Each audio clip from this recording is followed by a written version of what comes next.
Well, I'm sure. You give me your piece. I gotta start getting sidetracked. Keep me leg.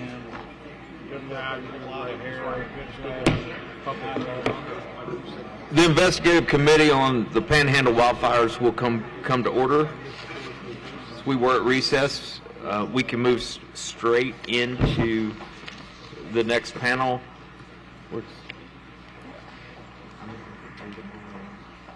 Okay. You just need to name their name and who they're representing. Okay.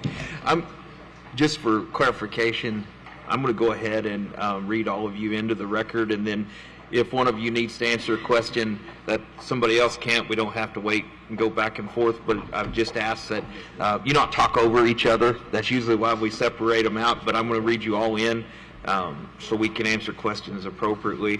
First we have, and correct me if I say these names wrong, Luke Boedeker, is that correct?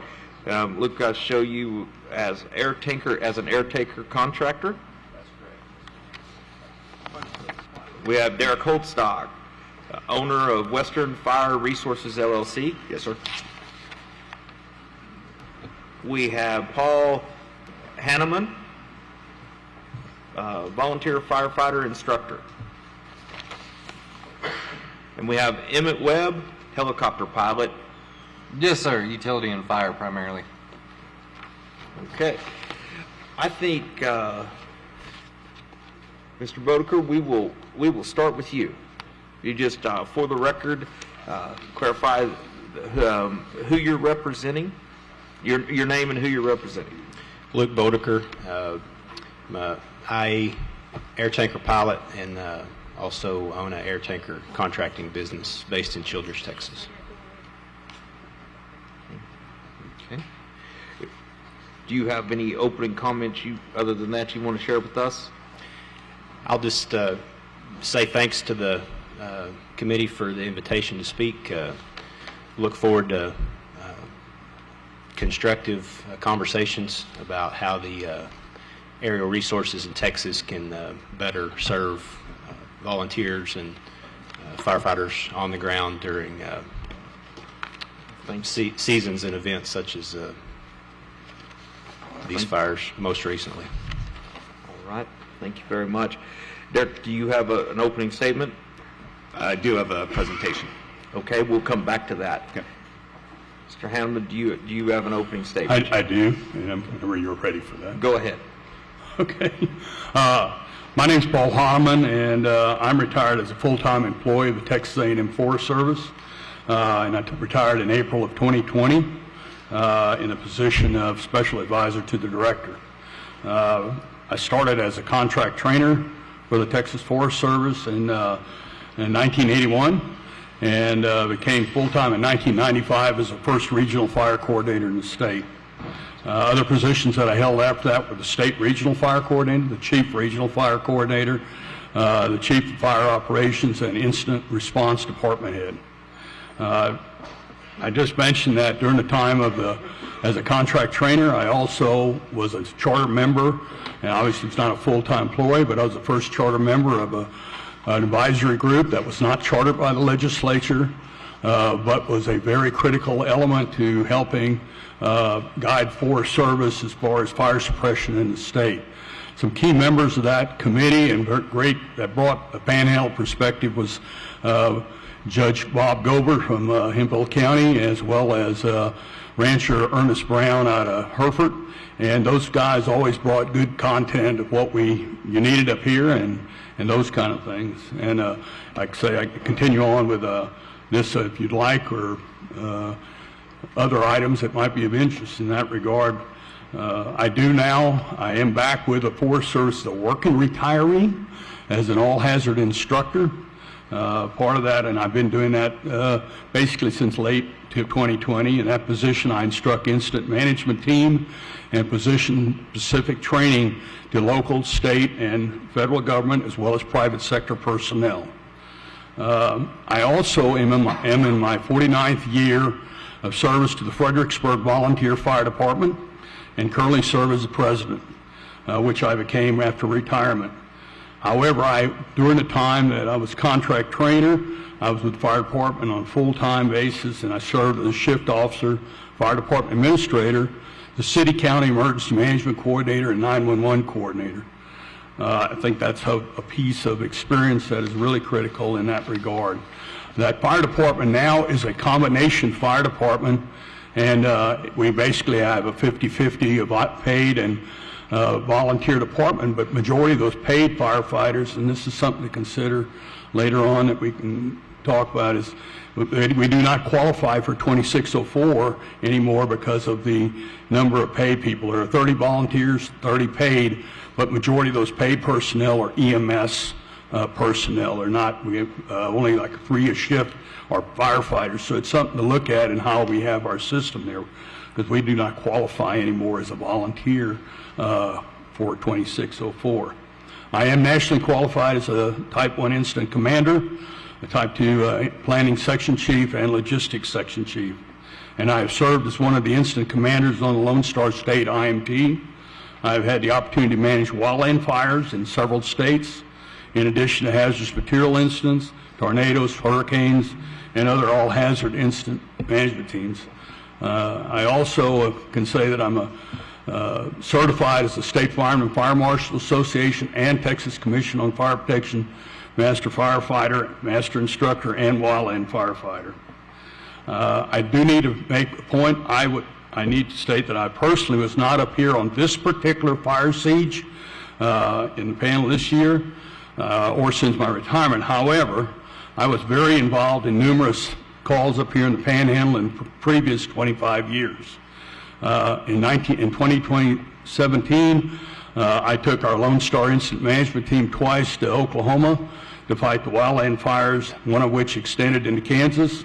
And I would say those fires were similar in nature and significance as this fire siege was. I think the fire conditions that have occurred here and have occurred here and did occur this year need to be compared to a hurricane or a tropical storm that our coastal areas experience. The winds from the South Plains fire outbreak will be terribly similar in velocity, not velocity, but velocity, albeit typically not circular in nature and just not straight wind line winds. Humans cannot stop hurricanes or tropical storms any more than they can stop a hurricane under these conditions, or how they can't any more than they can stop a wildfire under these conditions. And definitely evacuations are required in advance of all these fires, and something that's got to be planned for. Firefighting tactics must change during these conditions. It's easy for firefighters to get caught in tenuous positions in an incident. Suppression aircraft often cannot take off and land in these conditions. If they can be airborne, their loads won't be effective due to the wind shear. Obviously, we need them to be pre-positioned nearby if possible. And granted, they need to be hangered up until the winds let up and deployed as soon as the winds do, and it's safe. The winds let up, and it's safe to do so. Ground resources. Our ground firefighting resources need to be pre-positioned, but we'll have difficulty outrunning the fire moving at the rates that were experienced in this year as well as in previous years. Due to the terrain, many fire apparatus maintainers, which I'm a big believer in, and dozers will not be able to even keep pace with the fire. Natural and man-made barriers are often no match for the flame lengths on the leading edge of these fires. They have crossed 4-lane divided highways with ease when you have that wind. Going far in advance of the leading edge of a fire to a barrier such as highway and creating a backfire to eliminate the vegetation and create a wider barrier is often a required tactic and should be considered in developing the plans for that. Our water streams from hoses will be drastically affected by the shear from surface winds as well, and I'm confident that the volunteer departments that will address the panel will also bring that into effect, because you're putting it out there and it's not being effective, but you got to be ready to allow it to get, as soon as the winds let up, you got to get in there at that point. One thing that's been addressed earlier is every part of this nation has unique situations that can affect wildland firefighting. from Florida to California, from California to Florida, challenges periodically present themselves. Every part of the great state of Texas has these unique situations. I look at, personally, if we look at the state of Texas, Northeast Texas, Southeast Texas, South Texas, Central Texas, the north central part of the state, West Texas, the big country area, and the Panhandle are totally unique, and I think that recognition was brought up earlier today. And wildfires have changed over the years, basically because of our climate and weather conditions, our land use changes, and the environment, which is causing some ignitions. Longer fire seasons and more intense fire seasons have become the norm in many locales, and this has resulted in those mega fires, those being over 100,000 acres. No single firefighting resource, be it a local fire department or Texas or U.S. Forest Service, will always have enough resources in firefighting, firefighting resources to deal with it internally that they face. Often outside assistance is going to be required. I want to clarify one thing you brought up about NWCG. It's National Wildland Coordinating Group. It actually is composed of a lot of federal agencies and state and even local fire departments. Just for clarification, that is the U.S. Forest Service, Department of Interior, which has the National Park Service, the Federal Wildland, Fish and Wildlife Service, the Bureau of Indian Affairs, and Bureau of Land and Management, the National Association of State Forests, that's where the states get represented, the U.S. Fire Administration, the International Association of Fire Chiefs, NASA, as well as the National Weather Service. All those individuals or those agencies are members of that group. That's who promulgates the standards for firefighters, our firefighting resources. So it's a joint standard-making organization that comes into play. And I realize that we talked about it a bit earlier, and my final thing is just saying relationships and communications and coordination is what it's all about. I do have one other thing that's called some timeless tactical truths. A rapidly escalating fire has the right-of-way. Another thing is your plan relies on aircraft. You need another plan, and that plan also has to include the ground resources. Aircraft alone will not put it out, and important that. And it's been a situation that our teams would go on to locations, and it's big, it's bad, it's yours, and we've got to be prepared for that. Thank you very much for that. Mr. Webb, do you have an opening statement? Sure. My name is Emmett Webb. I operate a small helicopter company in Abilene. I am originally from Canadian, Texas. I've been flying for roughly 13 years. I also contract out during the summer and other parts of the year whenever it's slow in our part of the world around Abilene. And I've flown everywhere from Alaska clear down to the Caribbean. I've been carted by the federal government 3 different times, twice through the Department of Interior and their OAS, their Office of Aircraft Services. And the last one was through the Forest Service itself. I've spent 1 season flying fire for the BLM and 2 seasons flying call when needed for the Forest Service. I've got experience in everything from a Type 4 helicopter all the way up to Type 1. Some of the complexes I've worked over the last several years that you may or may not have heard of. The Pack Creek Fire out of Moab, Utah, the Windy Fire in Sequoia National Forest, and Calf Canyon Hermit's Peak, which ended up being one of the largest in New Mexico history. And then there's also a branch off of that that was actually not a part of that fire that started right next to it. It was the Midnight Fire. So. Okay. All right. If committee, if it's okay, Mr. Holdstock has a presentation that I've seen. It's the same one you showed me. Okay. I would, if it's okay with you, it's a great presentation, but it is kind of long. I particularly want to revisit your modeling software and your sprinkler trailers. Not that I want to cut go through your whole presentation, but we do have a long day. So if you could get through it and show us those two things specifically, and then I'm sure the committee will have questions. We can refer back to it. Okay, so you want me to jump to those first? No, just go through it. I'll just go through it fast. Let's be a little expedient. I think it needs a password, though. Yes. Okay.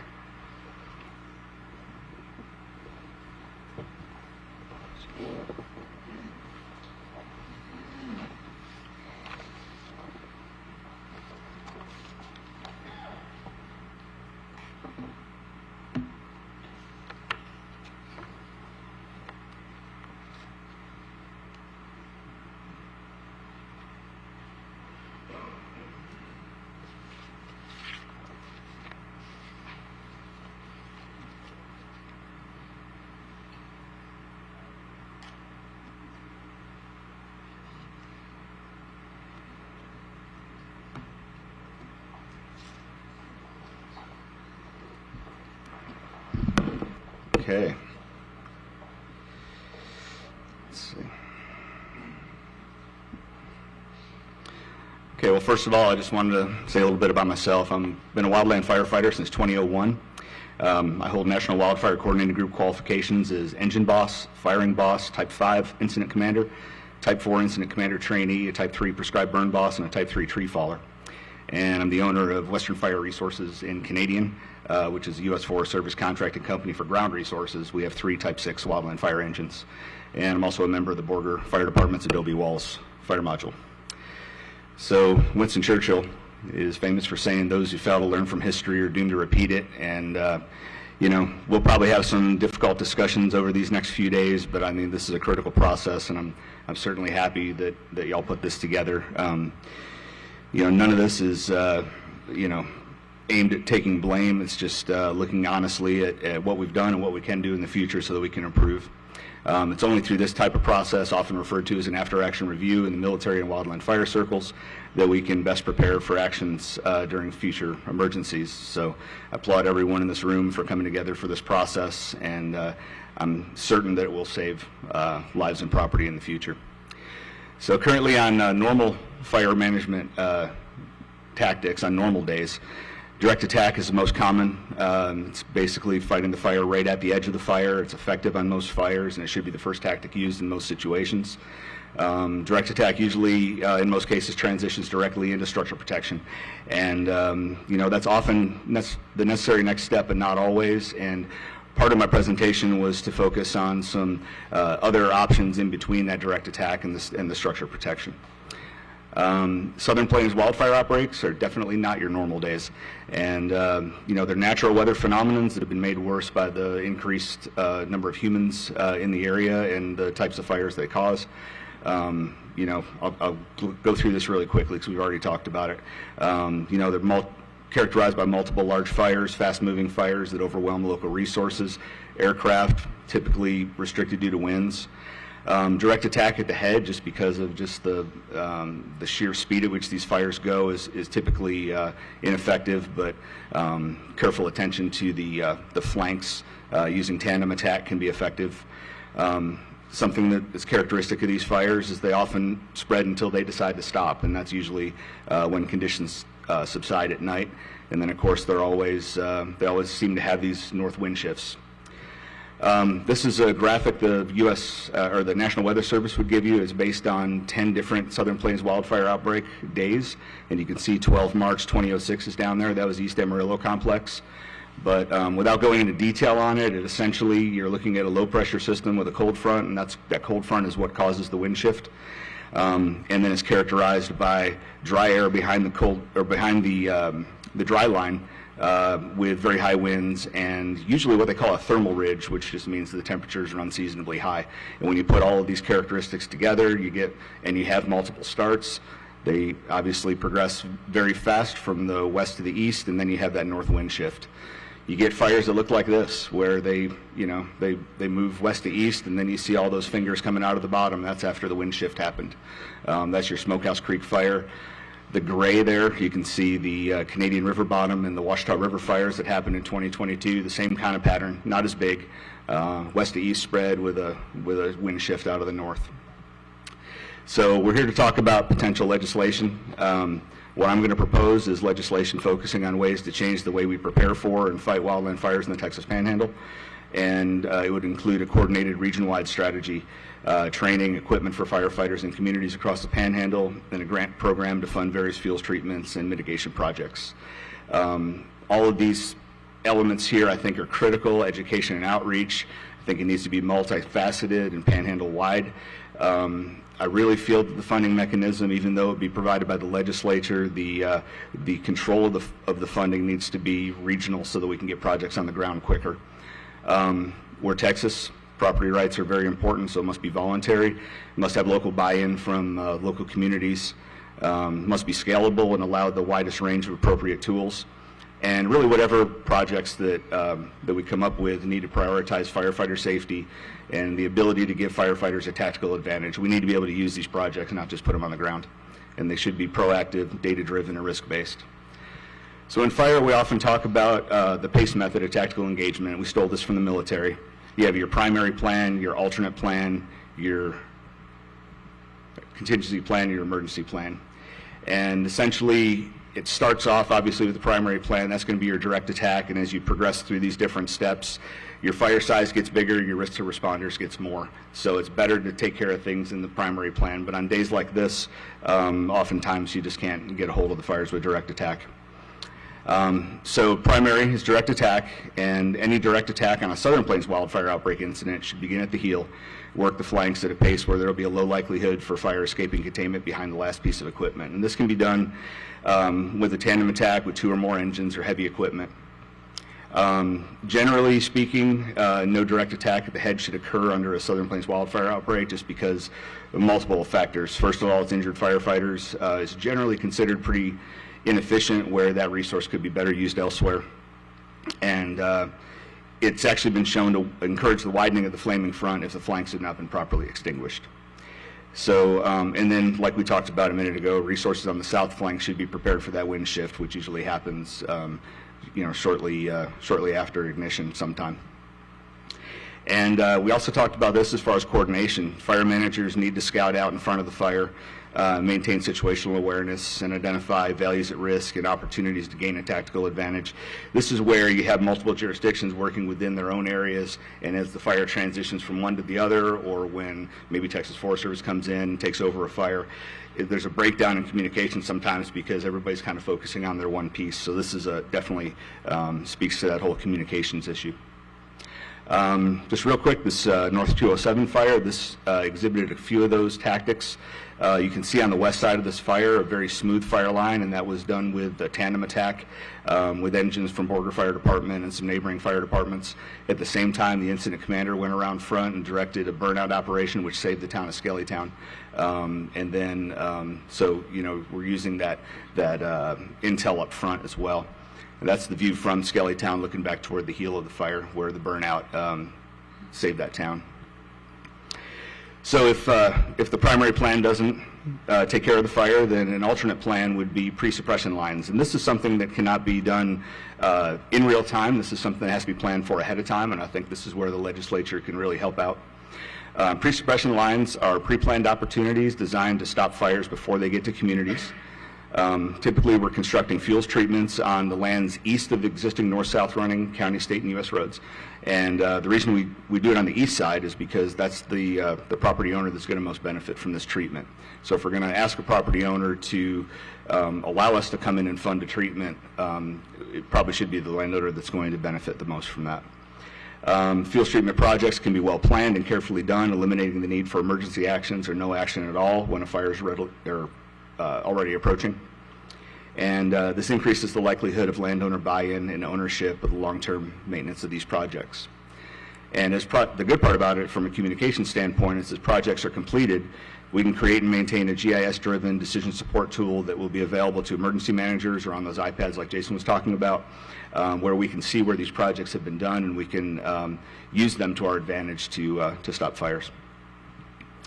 Pre-suppression lines expand the decision space and provide responders with a tactical advantage over the fire. Think of the decision space as not only the time you have to make a decision, but also what decisions you have to make. As the fire gets closer, certain decisions that you may have made earlier are no longer valid just because of the compressed time scale that you have. Because there is pre-planning, a wide range of strategies can be considered well in advance when there's no urgency for action. If you don't have fuels treatments out in front of your fires, you might end up, like Mr. Hannemann was saying, burning out against a road. But this gives you some other different options. Options could consider the types of fuels that are there, the soils, topography, proximity to the different values you're trying to protect, the preferences of the affected landowners, notification and evacuation plans, point protection plans, resource needs, and trigger points. So what we're talking about is mineral fire breaks. And mineral fire breaks are just pre-planned bulldozer or motor grader lines scraped to mineral soil. They usually parallel a road. They're installed underneath under non-emergency conditions, which would allow for a smoother line that could actually be used as a road or a fence line right away. And ideally, a fence line right away would help out a rancher, but then also having a road a few hundred feet in so that you have two parallel lines to do some work inside. They may be used as a downwind margin for an area to be burned prior to fire season or burned during fire suppression efforts, or they could just be used as a boundary for non-fire treatments. And either way, that downwind line could be used by holding resources during a fire, just so that there's better access for fire engines.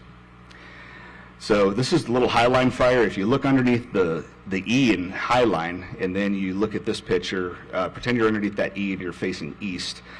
This is a burnout that was done along that road. So you're looking east there, and then at the very top of the picture, you could imagine Highway 106 going kind of left to right in this image. They started at that corner, burned out, and were able to control that fire. This is the same kind of thing that you could do with one of these pre-planned lines, but we wouldn't be burning off of just a two-track road or an oil field road. You'd actually have a nice big buffer to burn off of, so it'd be safer. And then, of course, there's some non-fire treatments as well.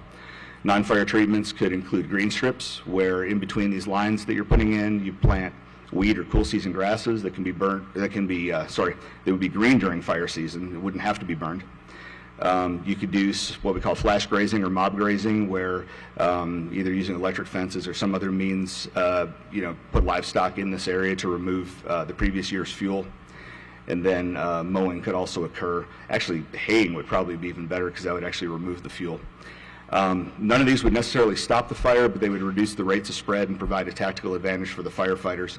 And if you had that downwind mineral fire break, then your fire engines could line up on the east side of that. And if it did happen to jump over the road, jump over the bar ditch, and get into these fuels treatments, the fire behavior would be much less, and it would be much more likely that we could successfully stop these fires.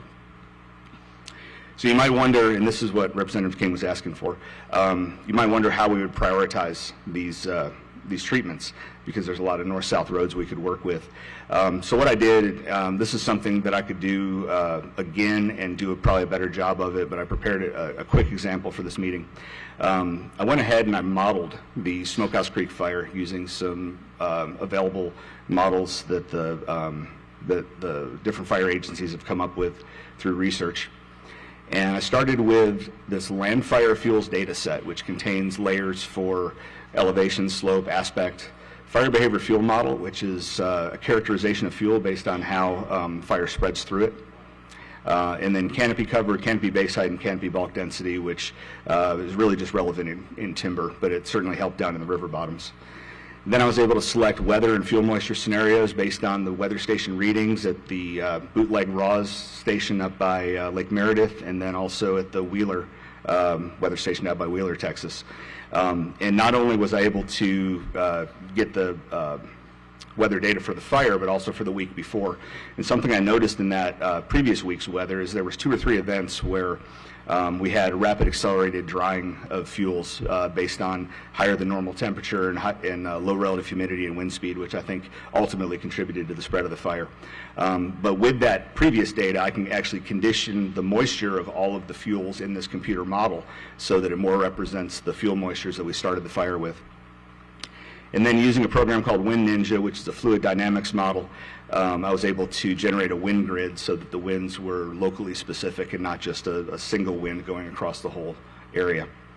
So once I had the model, I verified it, and I actually had to run the model 3 or 4 times to get it right, because it wasn't really exhibiting, the model itself wasn't exhibiting the type of fire spread that we saw, so I had to make some adjustments to the model.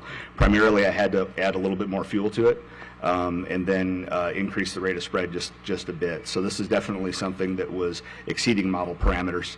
But once I got the model to create a fire that was roughly the same size as the Smokehouse Creek fire, I used those same model parameters on 100,000 random ignitions to create a map of the eastern 2/3 of the Panhandle to show where fuels treatments would best be placed. And again, you know, this is sort of a rough draft, if you will. If I was to do this again, I'd probably do it with several different wind speeds and see where everything lines up. But once you have a map like this, you could then prioritize grant funding. So here's the actual model of the fire. It burned about like this for the first day. It settled down at night with limited spread, and then it picked up in the morning. And you can see a slightly different wind. It went north of Canadian, and then right about here, it hit that north wind shift. And I was able to replicate a fire that was, again, about 95 miles long by about 35 miles wide. And so once I was happy with the fact that it was spreading about the same rate of spread and it had similar flame lengths and so forth, here's the model of the Panhandle that we came up with. And if you, it's going to be hard without a pointer, but mid-page on the left, you can see Amarillo, and then Canadian's going to be kind of up in that orange and red splotch on the kind of northeast edge. Childress is going to be almost down here in this lower right. But if you take a look at it, you can see that there's definitely areas that repeatedly burn, and those are going to be the ones that are characterized by orange and red. And if we zoom in the area kind of in the center, that's going to be in Roberts County. You can see Miami down there in the far lower right. Pampa would be down kind of off the page at the bottom in the center, and that's Highway 70 coming north toward Perryton. And so, you know, if you're trying to prioritize where you're going to apply this grant funding for fuels treatments, and you wanted to pick out some north-south running roads, Highway 70 would definitely be a good choice over there where it's red and orange. That farm to market that comes off of 70 and back down toward Miami would be another one.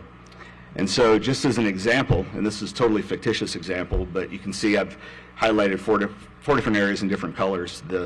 The green there is, let's say that landowner wanted to do a green strip. So he planted some wheat or something like that, and he has that fire break on the east side. The next landowner there in the white decided not to do anything at all. The next one has brown, which is grazing. So that guy is grazing that out before fire season, and then the one at the top was doing some burning. So if an emergency manager had this type of information on a map of previous fuels treatments, and they had a fire off to the west, they could very easily go in and just click on any one of these little road segments and get information such as what the type of the treatment was, whether burning would be required or not. Most of the non-fire treatments you wouldn't need burning, what kind of resources you would need on the day of the fire, who owns it.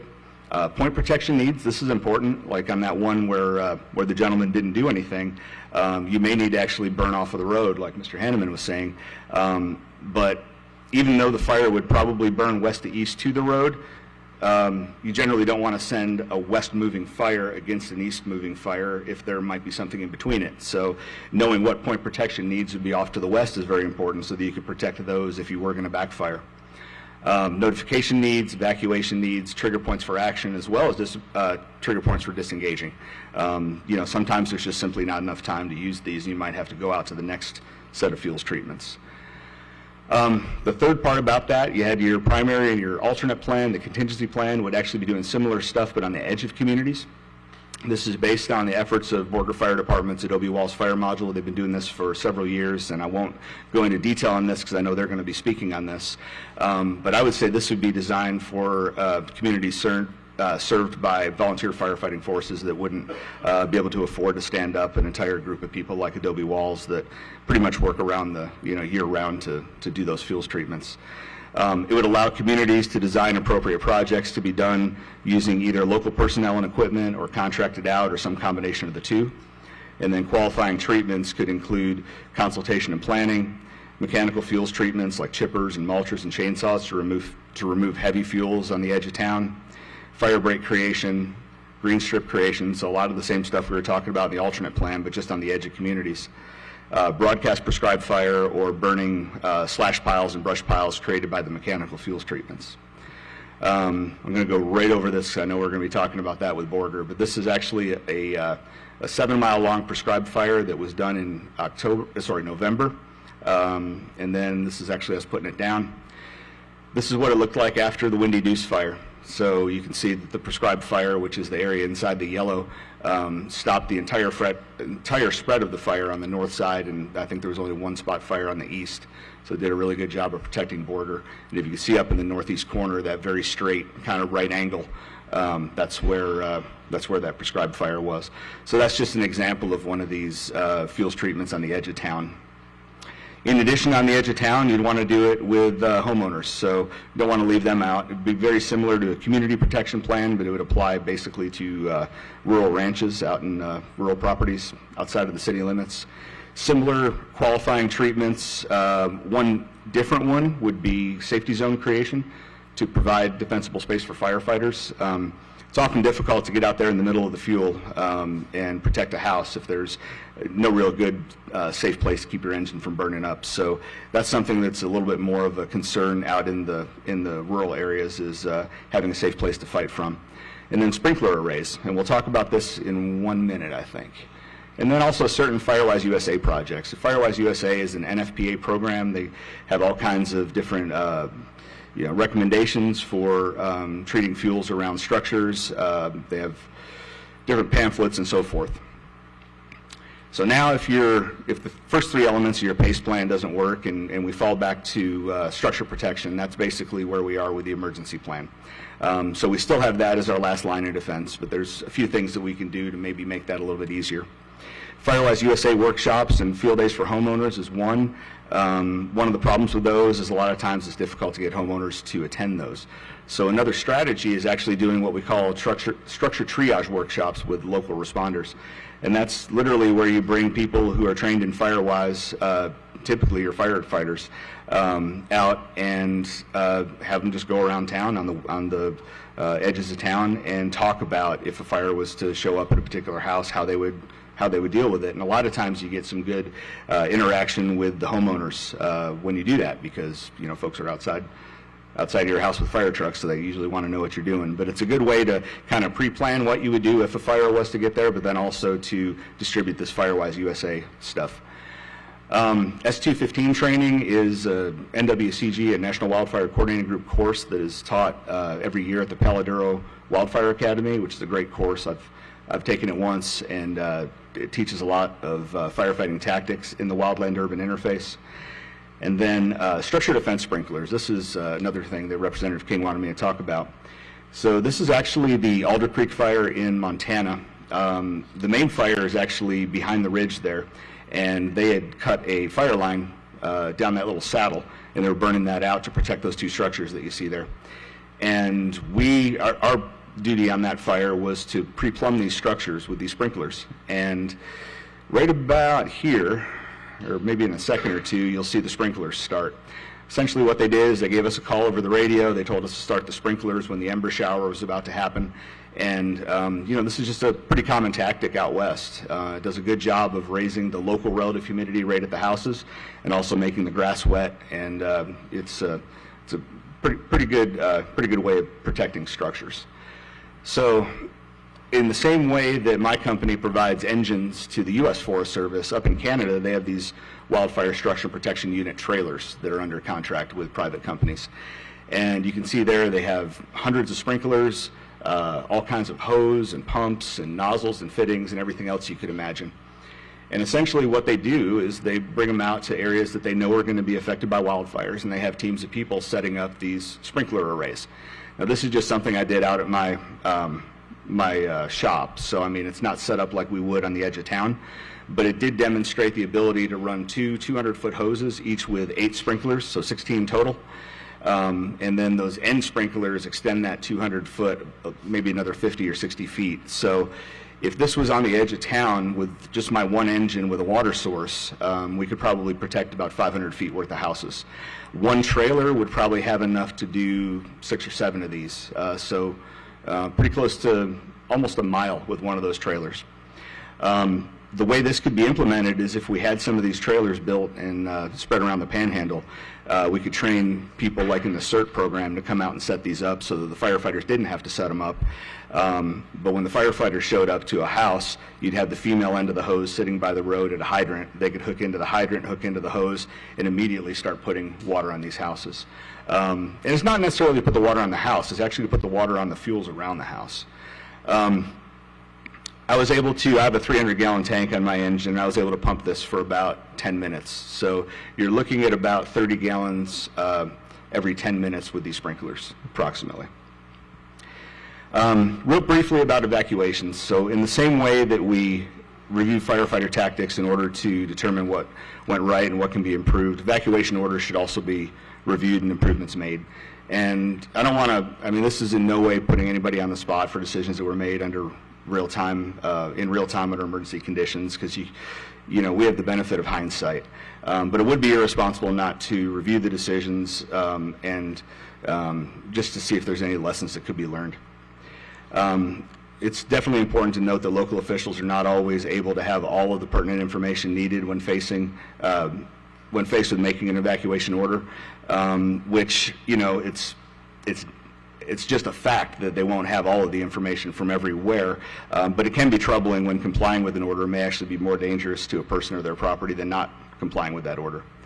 So, you know, some also would argue that a mandatory evacuation infringes on a person's right to protect their property, as well as their right to choose whether they feel it is safer to shelter in place or to evacuate.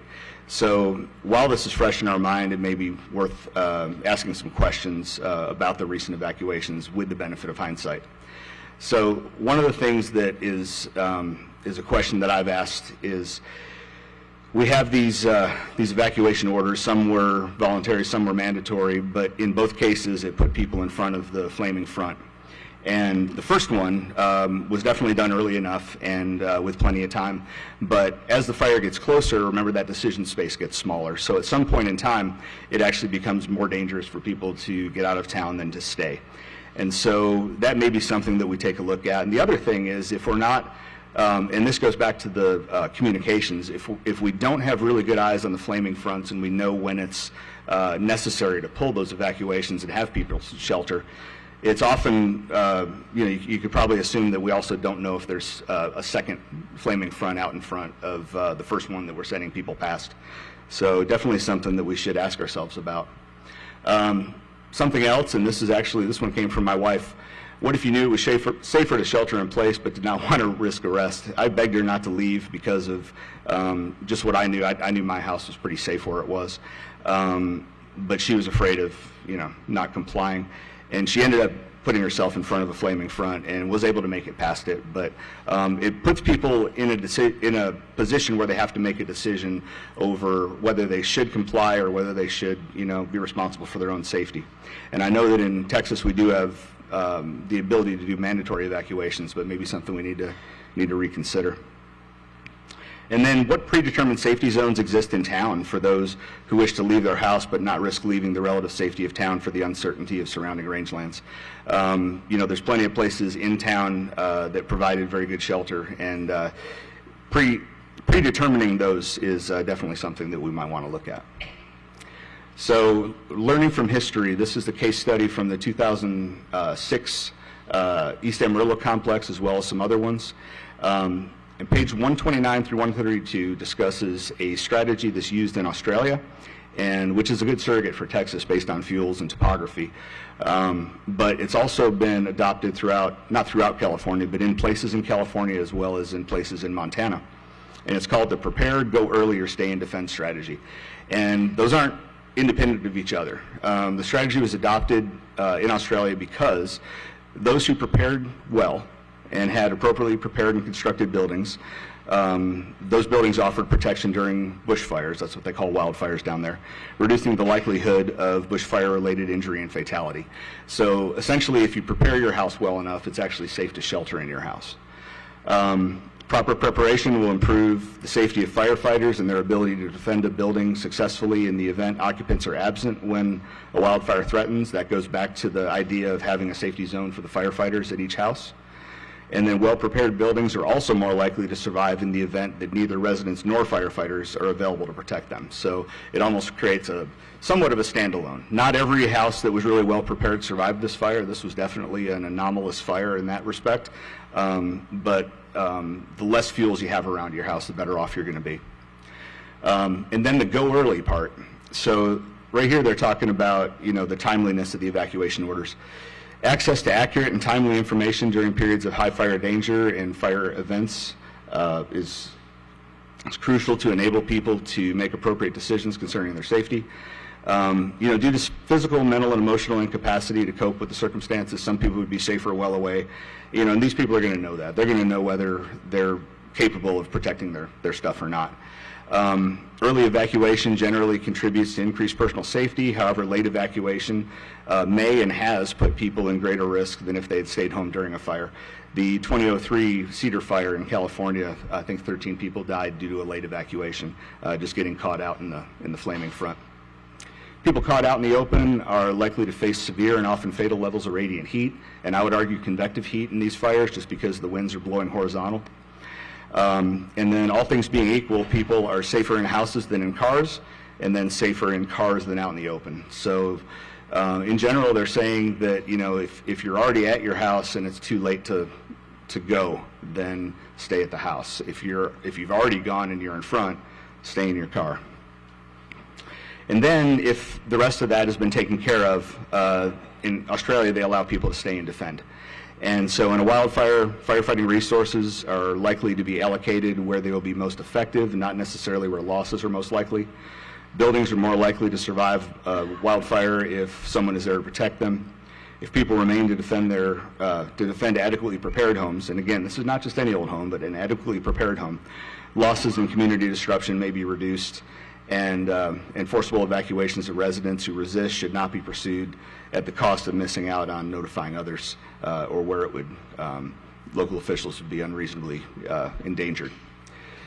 So keeping in mind all of this, if this is something that Texas would be interested in at least considering, it's often said that with maximum freedom comes maximum responsibility. However, in reality, the responsibility always falls with the individual, whether you're free to choose your own path or whether local authorities do. And the reason I say that is under current Texas law, local authorities can forcefully evacuate you, but are immune from liability for your safety or that of your property, even if the order creates a more dangerous situation. Now, they're not purposely putting you in a dangerous situation, but as that decision space gets smaller, things change, the fire gets closer, and at some point in time, it may be more dangerous to evacuate than just a shelter in place. So, even though the orders were made with good intentions, they don't often equate to maximum safety, or at least if they did at the first, they may not, it may expire at some point. Under the prepare, go early, or stay and defend policy in Australia, you're still responsible for your own safety and that of your property, but you're free to make your own decisions based upon what you're seeing right there in front of you. And it should be understood that if someone chooses to stay behind, first responders are under no obligation to risk their lives to save them or their property. So here I would either recommend repealing the portion of the Texas Government Code 418-185, or at the very least subpart E that deals with the liability issue, and consider adopting a Texas-specific version, not the Australia version, because we're Texas, we wouldn't want to just adopt theirs. But a Texas-specific version of the prepare, go early, or stay and defend, because I think it gives people a little bit more choice over their personal safety. One last thing, and I promise just 2 more slides. We were talking about untapped resources, and so I own a company that has private wildland firefighting resources, and we were able to respond initially to the fire. We were able to make a save on 2 houses, but eventually we were not given a resource order from Texas Forest Service, so we were not able to stay. And it's not that they didn't want to, it's that there's something that needs to be altered so that they're able to. But throughout the peak of wildfire season across the U.S., contract firefighting resources, especially ground resources, are often used 2 to 1 to agency resources on bigger fires. Currently, I have 3 Type 6 wildland fire engines in Canadian, and then W4 Services has 3 Type 2 bulldozers, 1 Type 4 bulldozer, 1 Type 1 road grader, and 1 Type 3 support water tender also in Canadian. So we have quite a bit of equipment there that could be used. There's other resources available throughout Texas, although not a lot because there's no market for it in Texas. Nobody uses them. In fact, my dispatch center is in New Mexico. But I think if Texas was able to use them, more people would put their equipment up for use, and we would be able to increase local capacity. But even if we went out of state, there's a lot of New Mexico resources and some from other states that were a lot closer and could have mobilized to West Texas a lot faster than East or South Texas resources. The other thing is we could be staged well in advance of a Southern Plains wildfire outbreak without depleting resources in other parts of the state. Contract resources don't have a jurisdiction, or you could argue that their jurisdiction is the entire country. So we go wherever we're told. So if they brought in contract resources to staff up during one of these Southern Plains wildfire outbreak days, we're not taking those resources away from somewhere else that might need them. Texas A&M Forest Service already has the ability to order private resources through their Incident Resource Ordering Capability, or IROC. However, they do not have a funding mechanism to pay for them in an efficient manner. So currently only private aerial resources may be paid out of that zero-interest firefighting loan from the U.S. Forest Service that funds firefighting operations until the legislature can approve the spending at their next session. So for this, I would recommend either altering the agreement with the U.S. Forest Service to allow for private ground resources to be paid in the same way as private aerial resources, or to fund a line item in the Texas A&M Forest Service budget that would cover the use of private ground resources in real time. I don't think it would increase spending any, because any local resource would not have mobilization costs and demobilization costs like resources from out of state. So I think overall it would actually be a savings. It would just be a different allocation of money. So I started with this quote from Winston Churchill, and with this one: history is written by the victors. And I think with the intelligence that we have in this room here, we have a very good chance of becoming the victors over maybe not over fire in general, but over fires as devastating as this. And I just thank you for the opportunity to address you today. Thanks, Derrick. Yep, you can go ahead and we'll come back to you in a minute. All right, members, we have a wealth of knowledge in front of us at various expertise. Anybody got a question to start? And they're all sworn in, so you can ask whoever you want to. Mr. Henderson. Okay. Luke, I'll start with you. I know that you're a aerial contractor.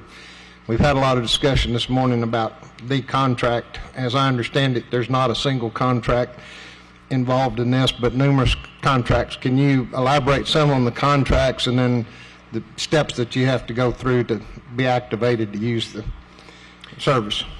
Yes, sir. So the single engine air tanker is the firefighting platform we've probably the most accustomed to seeing in the Panhandle. It's the only aircraft, the fixed wing aircraft that we base up here. We base other equipment in places like Abilene and Austin, jets, large air tankers. The single engine air tanker is 800-gallon air tractor actually built here in Texas. The program is nationwide. The single engine air tanker program consists of 60 to 80 aircraft that are based all over the United States, and those aircraft are contracted through the Department of the Interior, BLM, and state agencies like Texas Forest Service have cooperation agreements with BLM. So state agencies like TFS can use those contract resources, and we've talked about that quite a bit. One thing that I can add, though, is that the contract that we're talking about exists 12 months out of the year. There's a difference between contracting and resource ordering, and resource ordering is what we really need to talk about, because the actual decision to order the resource is what happens in either a preparedness situation or a response situation. So what actually happened in this fire was a resource order for multiple single engine air tankers and then also multiple large air tankers. But those resource orders were done through a pre-existing contracting mechanism that exists 12 months out of every year for every asset that the federal government has under its control. along with those contracts and agreements come the obligation to operate under the rules and parameters of those contracts. So when we're operating in Texas, working for the Texas Forest Service, for the state, we're operating under guidelines and contract rules that that are pre-existing. So hopefully that clears up some of the confusion that we had earlier about contract versus resource order. Let me ask a little bit more here along this line. One, this morning we heard a lot about these federal contracts being with the National Forest Service, which is part of USDA, but you're saying that they're actually under BLM, which is part of the Department of the Interior. Is that correct? The single engine air tanker is under the BLM, and there's also a number of helicopters that the BLM contracts with. Large air tankers are typically under the Forest Service, USDA. Okay, so a couple of different agencies there that we're dealing with, and not just one in that regard. What typically is the timeline from the time that, you know, we have an incident to getting planes in the air?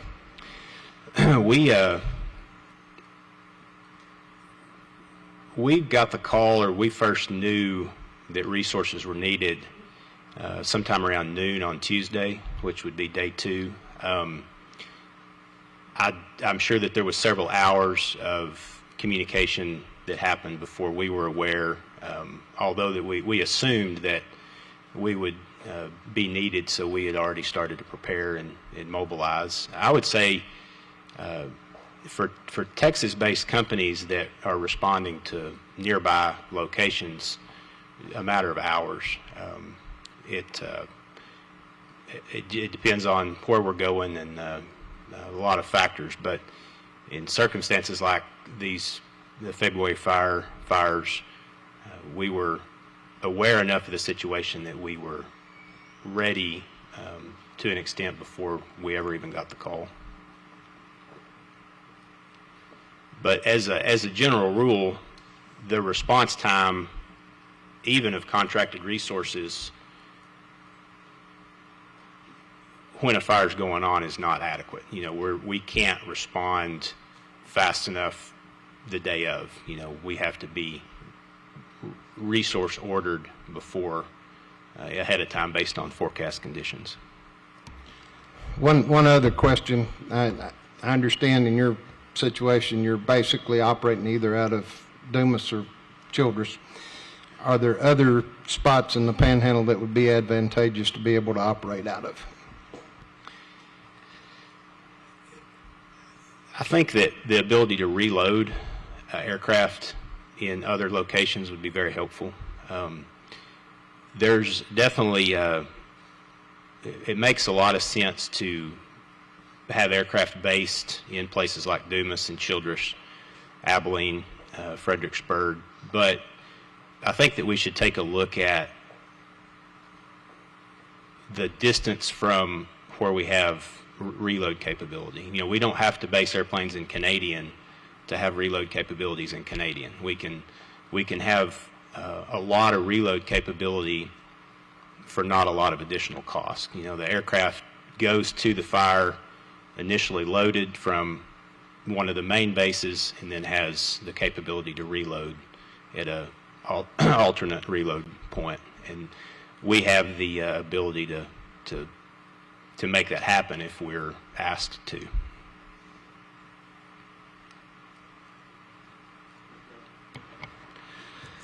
So Luke, so we're talking about contractors and talking about state planes and stuff like that. Can you fly if it's over 30-mile-an-hour wind? So the contract that we currently work under, the limitation that we have is 30-knot wind at the fire. So that's about 34.5 miles an hour. So but that's sustained wind, that's not gust. And then we have a 15-knot gust spread limitation. So And again, those conditions are at the fire. So sometimes there's no way to know exactly what the wind's doing at the fire. You just have to use your best judgment. We have risk assessment mechanisms in place that are designed to handle those decisions.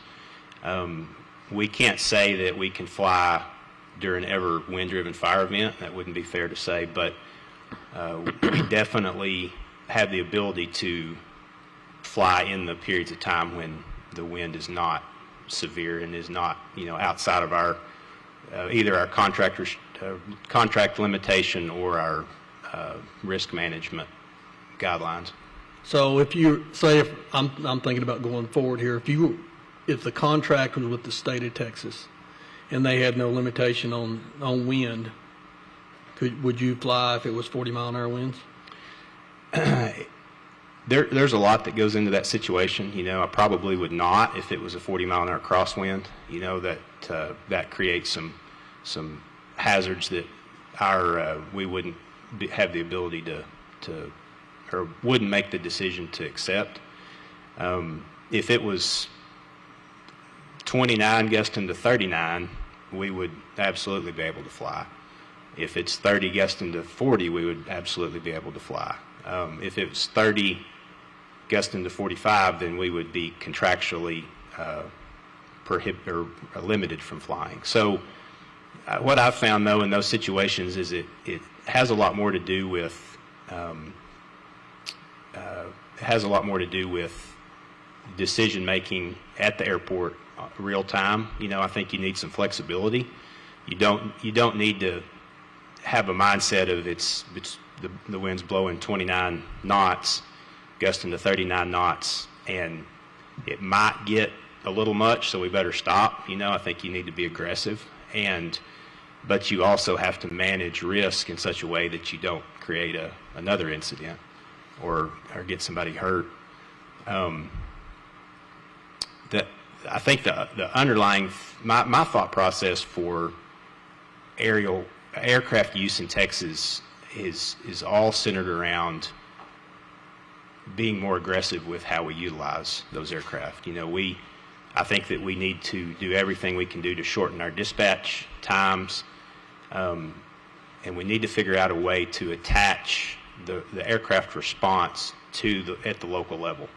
Because the way things are right now, aircraft, there's no direct link between aircraft based in a community like Childress or Dumas and the people that get the first 911 call.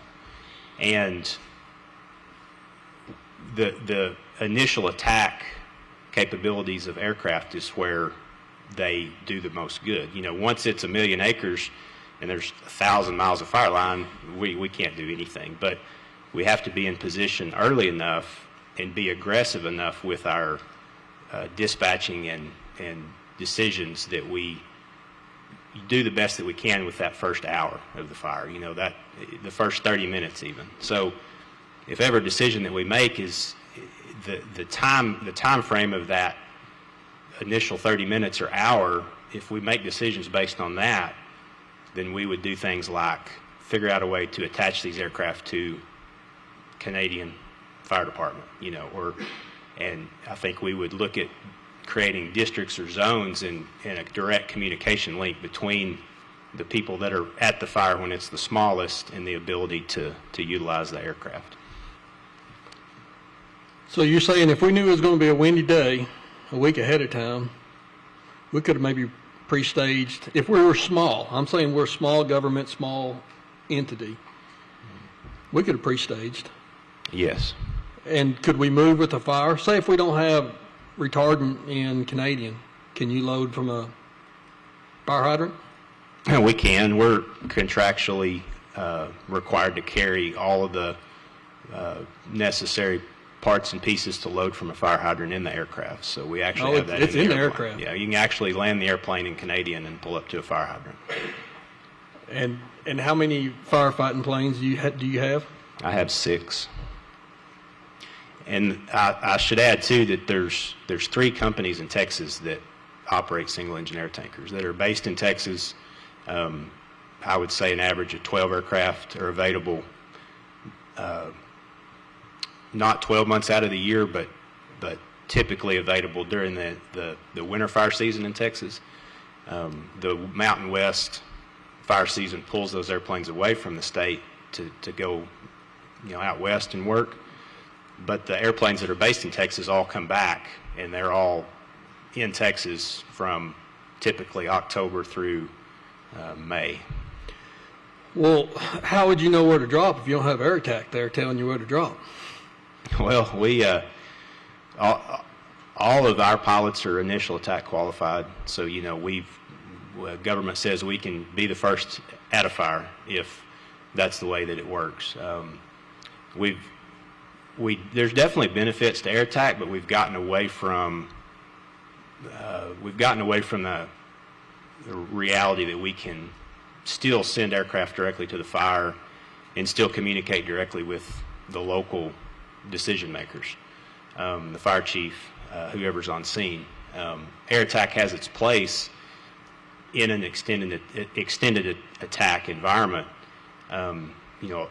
As these things grow, you don't want to send every initial attack aircraft to the same fire airspace. You've got to have some coordination there to make sure that we know where each other are, and there's not a air traffic issue. But initially, a group of 3 aircraft responding to a new start is not a safety issue at all, and those pilots are completely qualified to be first, second, or fifth on scene along and take direction directly from the guys on the ground. You'll be able to work with local, not only local firemen on the ground, but local aircraft in the air too? Yes. Like radios and stuff we got? Well, we've talked about that a lot, and we just have to communicate and coordinate that ahead of time. Texas has what they call an air plan that exists on day one. When there's a fire, when there's a contract aircraft in the state anywhere, the state publishes an air plan that has everybody's phone number, every frequency, and that private aircraft need to be trained to communicate, and they need to be trained to follow the rules of the airspace that they're in. But once that's done, private aircraft could be on the same air plan as every other agency aircraft in the state. And I think that would solve 99% of the issues that were, as far as private aircraft that are actually working on a fire. Even a TFR flight restriction situation, we, as firefighting aircraft, we don't even think about a TFR because we're just automatically cleared in. And I think that private aircraft that have the training and are cooperating should be exactly the same. I hate to keep beating a dead horse, but Texas Forest Service, seemed like we went through this deal back in 2017. Can you kind of talk about what all happened or what didn't happen in 2018 after the 2017? So in 2018, we organized, my company and friends, neighbors, organized a volunteer effort with our aircraft down in King County, King and Cottle. There's several large ranches there that have, there's enough acres in each ranch that you can get all the decision makers in one room fairly easily. So we organized we made a plan that outlined how we would communicate, what frequencies. The county purchased radios for the ranch vehicles that didn't have them, didn't already have radios. We purchased and staged, not retardant, but foam, so something better than water at several airports. And that plan still exists today, but one of the things that we did is met with TFS and said, what happens when our aircraft are on a fire, and then what if the state brings in aircraft? And And that was the answer. We've got to figure out what our communication plan is. And so we discussed that at length. Paul was actually in on some of those meetings, or all of those meetings. But actually what happened is shortly after we had the will and the direction to do that, then Texas had a really big fire and a busy spring fire season, and then there was some retirements. People left that were involved in that, and it was never completely finished. But the groundwork was laid to create some sort of a cooperator agreement that got everybody on the same page. Could that be restarted? I believe so. Yes, absolutely. No, okay. Chairman Burrows. All right. I may bounce around a little bit, but Mr. Boedeker, let me start with you. You said you have a contract for your planes, is that right? That's correct. What do you call that contract? Like, is it a resource contract? Does it have a title on it? It's called the Lower 48 State Bureau of Land Management Call When Needed, Indefinite Delivery, Indefinite Quantity contract. I'll call it the contract. Okay. It's a long name. All right. So, I mean, I'm just going to get some basic understanding of the contract. So, obviously, you entered into the contract. You're one of the signers of it, right? Correct. Who's the other signer of it? A contracting officer that is employed by the Interior Business Center, which is a subset of Department of Interior. Feds. Yes. Okay.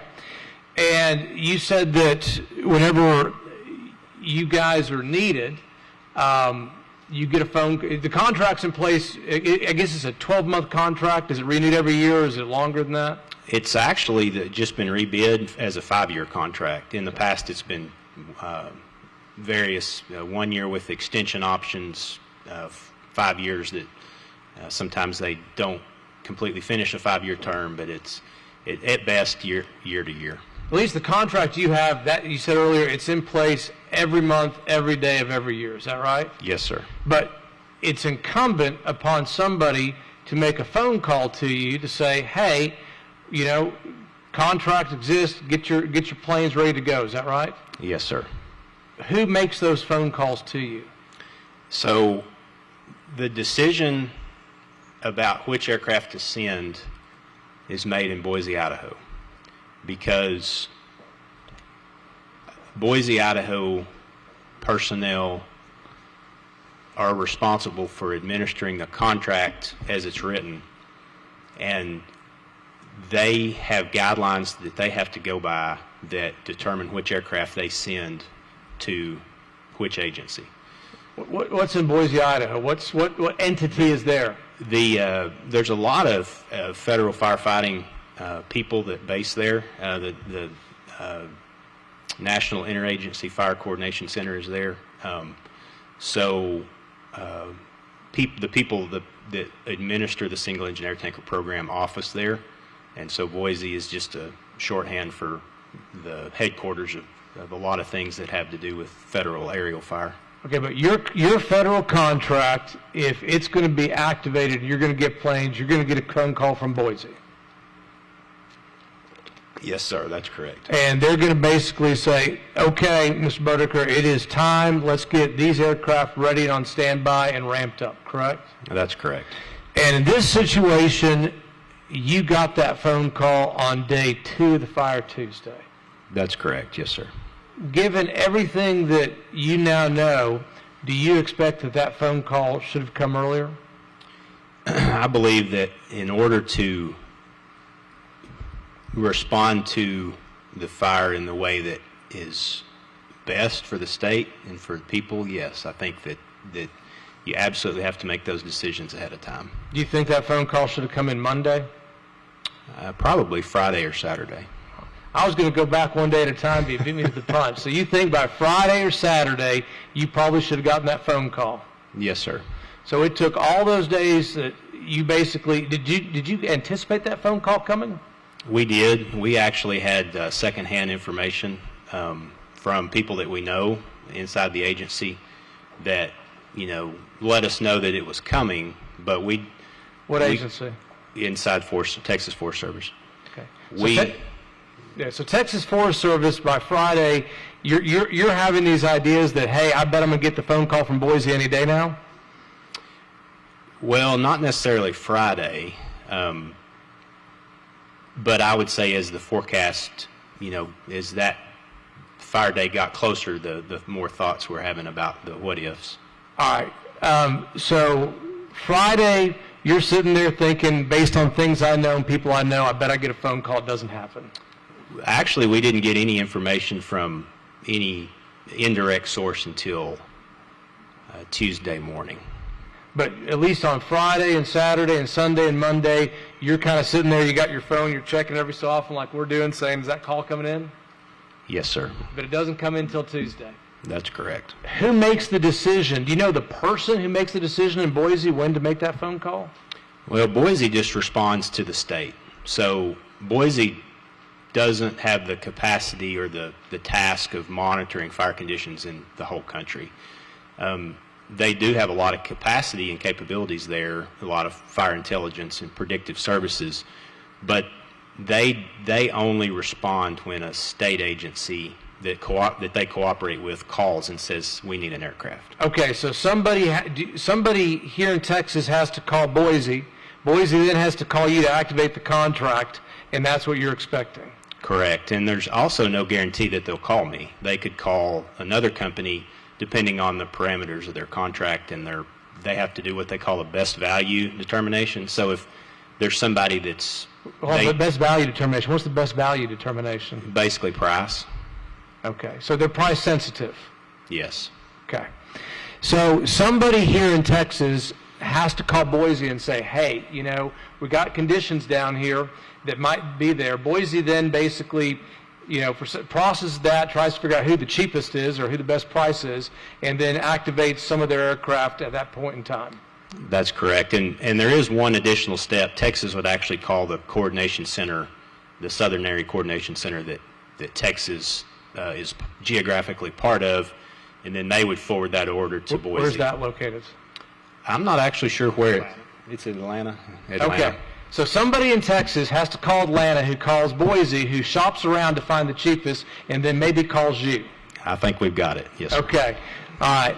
What is the agency here that calls Atlanta to call Boise to shop around to find the cheapest airplanes? Texas Forest Service. Okay. And you waited several days expecting that phone call from Boise. Well, we always want to be a part of the response. There's nothing that we hate worse. Contracted for it. Sir? You've contracted for it. You're hoping to be part of it. Correct. And, when the fires are local, when people we know are involved, we want to be a part of it for a lot of reasons. I think mainly because we don't want to be sitting on the ground not getting to be a part of it. The financial side of it is necessary, but it's not at the forefront when it's local. Who was giving you a heads up that you might be getting a phone call from Boise? I don't actually, know. It was my chief pilot's, a contact that he had, a friend of his. They talked to each other all the time, and he said, hey, you guys might be getting a call. I want to skip over Mr. Hannemann. I want to visit with you for a bit. You've been nodding your head, and you've obviously been doing this for a long time. You've got a real history, here, and I don't know if we fully expanded on that. You were here when the State Forestry Service testified today, right? Yes, I was. And how long were you a part of that? About 25 years full-time. 25 years full-time? 25, and then previously as a contract trainer, we had a mobile command post in Fredericksburg, so I've been back till 1981, really. So you kind of know all the history and things that's been going on for a long time. You've seen different iterations of the agency and responses and things like that. Yes, sir.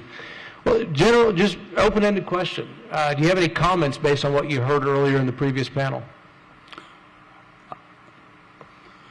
I think, y'all hit it earlier. The fact is we have the institutional knowledge turned over, and I think the director and the fire chief both mentioned that in their conversation, and that's part of the thing that, and I know you all addressed that already, is that institutional turnover has an impact on what we do. And then the other part of it is, obviously, we talked about it over the years, is having that succession planning. And obviously, maybe we didn't do a well enough job on succession planning, frankly. What do you mean by that? Well, I'm just saying passing on the critical information and items that you know, I wanted to think that in my timelines we were kept on saying, you know, here's what happens, and the recognition of fire regimes, shall I say, throughout the state, and that handoff piece that, you know, perhaps that we haven't done a good job of that. And that's really what I wanted to get to. And I don't know, this may be a poorly phrased way of asking the question, but, you know, as you bring new people on board in any agency, I don't care if it's state or federal or just business, you've got to basically take your experiences and your history and transfer them to the next generation so they can learn from your mistakes, your successes, and do better. That's what we're talking about? Absolutely. And I made some of those mistakes over the years too, and hopefully we hand off that transition. You can't be over and I, you know, put it bluntly, I think you asked, you know, you can't be in East Texas and know that when you come out of East Texas that's the way it works throughout the rest of the state or country. And so that's the piece that you got to, you know, when you bring on personnel, is that honestly the training and handing off that experienced knowledge to your successor. Yeah, I've always learned more from my mistakes and successes. I think most of us have. Yes. But can you?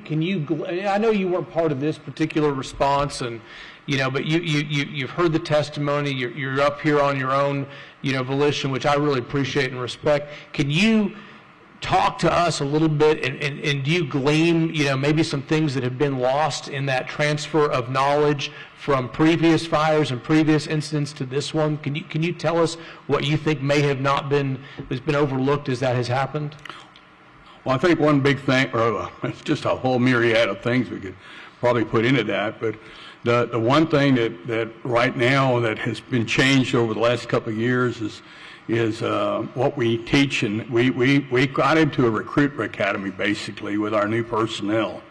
I think that needs to be reinvigorated, because that's the part where you bring everybody. If we're going to be responsible for responding all over the state, you need to have knowledge base of the whole different areas of the state, that whether we go down to Representative Hunter's area, we come up to your area, you know, the whole agency is responsible for doing that. That's part of that onboarding training that we have got to have. And then during that period of time, there's got to be a point that says, hey, if I go over to Canadian or I go over to Childress, these are things that, you know, we've learned over the years. And there's a lot of, I mean, it's just, as I said, the unique situations that we run into, and being able to transfer those experiences. And that's one way of doing it, is when we bring personnel on that are expected, hey, oh, by the way, tomorrow you're responding to Lubbock, Texas, and you need to know these kind of things. That's one thing. Second off, I think is we've got a pretty darn good history of fires across the state of Texas. Actually, from my point, these large fires, we actually go back to 1988. We had a 366,000 acre fire in right north of Abilene, and it had the similar things. He showed the plane fire outbreak starting December 27, 2005. It happened in Cross Plains, the same scenario that we had just occur here, and it went through that town of Cross Plains like it wasn't there. It wasn't a few days later, January 1st, and we had the north central part around the Dallas-Fort Worth area, and our north central plains, as I'll call it. We had similar conditions, and that's where that, but I like to think back to 1988, we already saw it. So that history piece also needs to be transferred, because being prepared, you know, during these parts of the year in different parts of our state are really critical, on top of the science side of it that we have discussed, you know, regarding the weather conditions, what's our fuel conditions. That would also be a critical element. Then that also ties into putting resources on board pre-positioned. I can say, just like Luke mentioned, we've got a great relationship there already, I believe, and as well as the other vendors here in the state, by the way. And I don't know, we talked about the contract thing. I think we got the contract. It's just putting in the resource orders and then getting it going. And that, you're thinking about, okay, it goes to Atlanta and then it goes to Boise. And he's right, the National Interagency Fire Centers, where all the people, to include state foresters, have representation there. And as I said, now even with the local in the International Association of Fire Chiefs has that. So that element there can happen pretty quickly, actually. The one thing that does come into play is and it's been brought up, can Texas suffice to take care of everything ourselves? We'd like to, because we're Texans. However, the reality is there are the points in time that we're going to have to bring in those outside resources. So I mentioned, first I'll bring in our employees on and onboarding them. The second thing is having that time to in-brief personnel that do come in from outside and how we do it, whether it's aviation resources or whether it's ground resources. Either way, we've got to get them. And as I say, you've come to Texas and here's how we do business. All those kind of things come into play of things that have changed. We do have the resources, they're in place, for that to be a continuation. So there's my start. I mean, probably go on, but I won't. Last question for you, and then I'll let somebody else ask some questions. If you're us and we're writing a report about what went wrong, what went right, and we're trying to figure out what we can do better, is there anything you think we ought to add or include into it that you want to highlight that may not have already been mentioned today, or just really kind of expand upon something? Is there anything else you'd put in there? Sure. One of the things is definitely, as I said, we've been called the Texas Forest Service, and there's the indication that, well, you got to have a degree in forestry to be that person. I don't know if that's necessarily the piece. I actually, in the one thing that the agency has, and I know the Chief Moorhead and Director Davis have been working in a piece of the Texas Wildfire Protection Plan. If you really took the Wildfire Protection Plan, it's basically a fire department.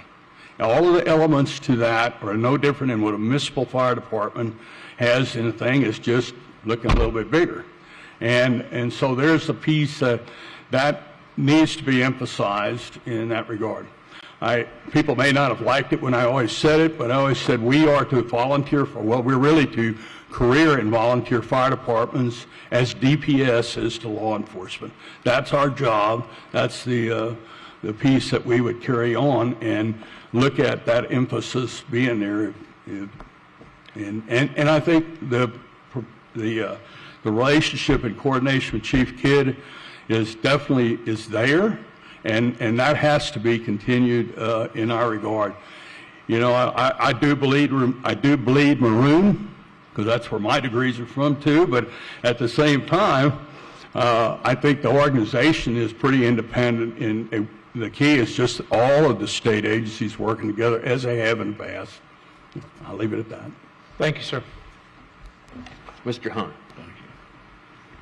Do you guys know who to place that pole there? No, I'll get to that a little bit. So, Mr. Boedeker, let me ask you a question. So, the system is set up that you have to deal with Boise to get permission to act. Is that correct? Well, Boise handles the actual handoff of the resources to the state. But bottom line, you said they make the call, and it may not be you. Correct. So all of you and everybody in this room, you got 1 million plus acres burning. We watched your slides. Travesty's coming.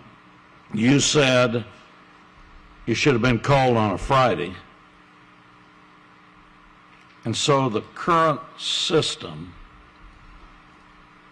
puts bargain price before safety. Is that correct? You said they might not call you, they might go for the cheaper price. The way that the contract is written, they have to do what they call a best value determination. And so they plug in an estimated quantity and an estimated mobilization cost, and whoever comes out the cheapest is who gets the job.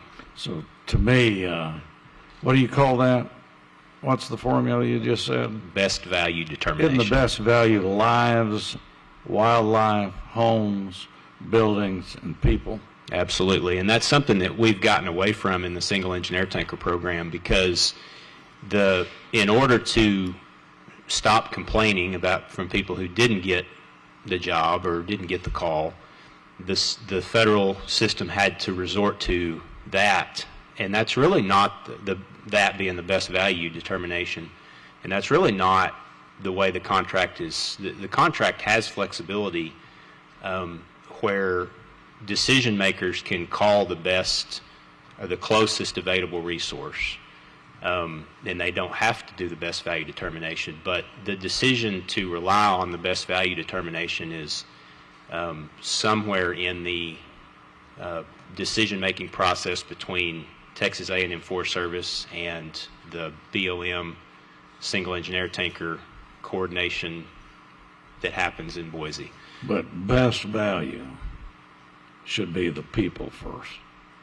Correct. Aren't you the taxpayer? Yes, sir. And with fire response, the best value is more often than not, the closest resource. Now, Mr. Webb, we seem to have forgotten about the helicopters. Are you under the same, dadgum, I didn't know Boise would be mentioned so much in a wildfire hearing out here. I used to be. I no longer contract for the Forest Service. Back whenever I was flying exclusive use for the BLM, it was not necessarily the same way. So like the contract that Luke's talking about is what's called CWN, call when needed, right? So he's basically sitting around waiting for a call.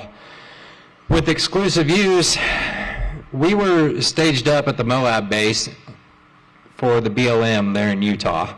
We had a crew that we flew with, and so like our reaction time, we had to be off the ground within 15 minutes of getting the call. And that's kind of a totally different setup than what Luke is talking about, but that was also during fire season in Utah. I believe that fire contract started right around mid-May and ran for 90 days. And if fire season was a continuation, then there was contract extensions that were offered. So that is how, and you know, on the helicopter side of thing, it does not always work through exclusive use. There are a lot of call when needed programs, like what Luke is talking about for Type 2 and Type 1 helicopters. So say like your UH-1 Hueys or your UH-60 Blackhawks. So there's a lot of different programs whenever it comes to aerial resources with the federal government, and they don't all work the same. And the biggest two are call when needed as well as exclusive use. Well, the one thing I've learned from all four of you is it's better to have less government regulating something like this, and it's better to get people from here to know what's going on. And the second thing is I don't want to see a catastrophe being run by bargain prices. I mean, we need to get your input, and we need to have a plan, like you showed on your slides, on how to handle this. So, Chairman King, thank you for bringing them. What I want to encourage you all is provide this investigative committee, and by May 1st, some suggestions from the people that were on the ground on how we can address this the best. And get that to Chairman King, and he'll get it to the committee. I've got several things I'd kind of like to bring up during this investigative hearing. Well, let me tell you this. You got to ask the Chairman King. That's the reason his name's King. He's head of this committee. So you got to ask him.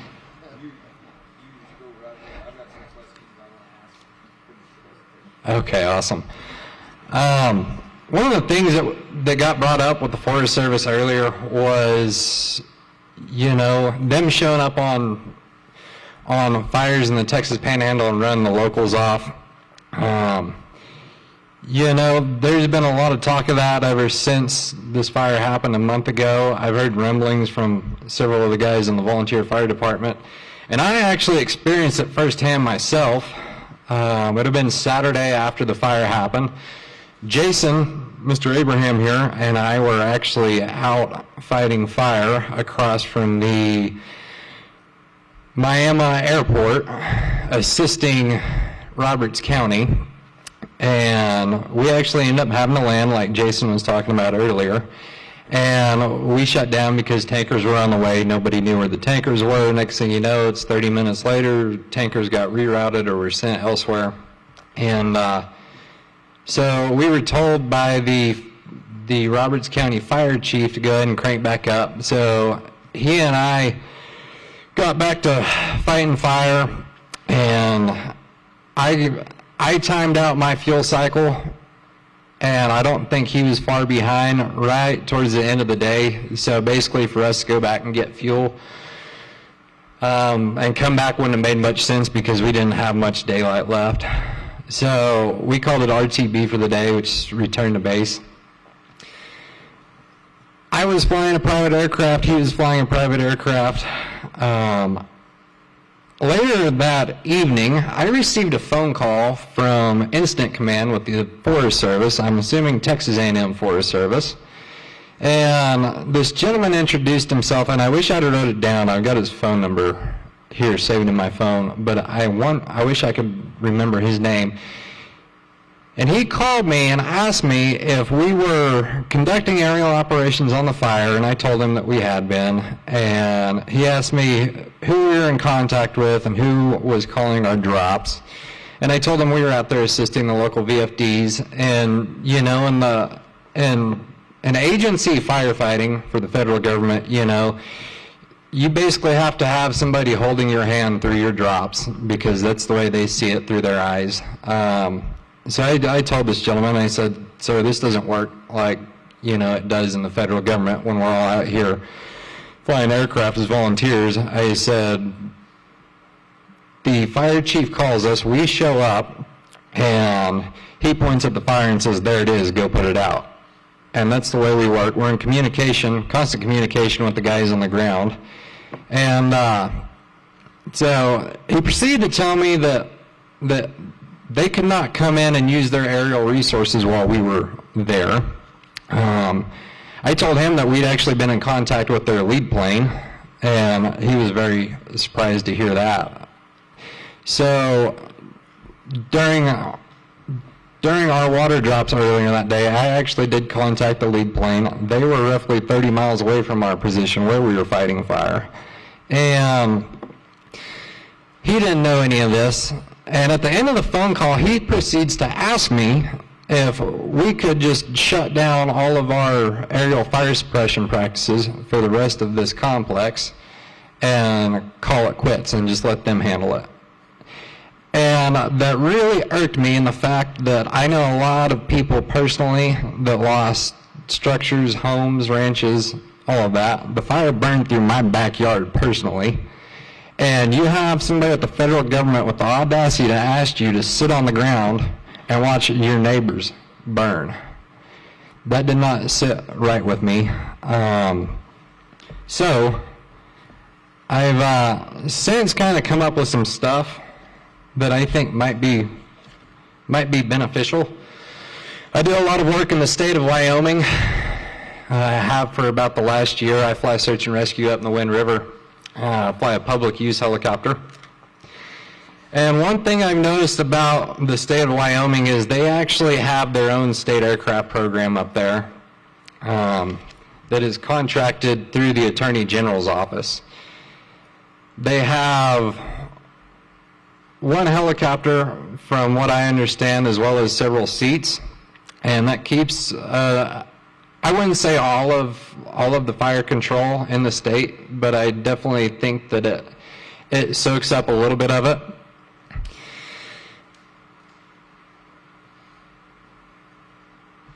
The state contract for those aircraft, a piece is only 11 pages long, whereas the federal equivalent that I've also got for very similar is 144.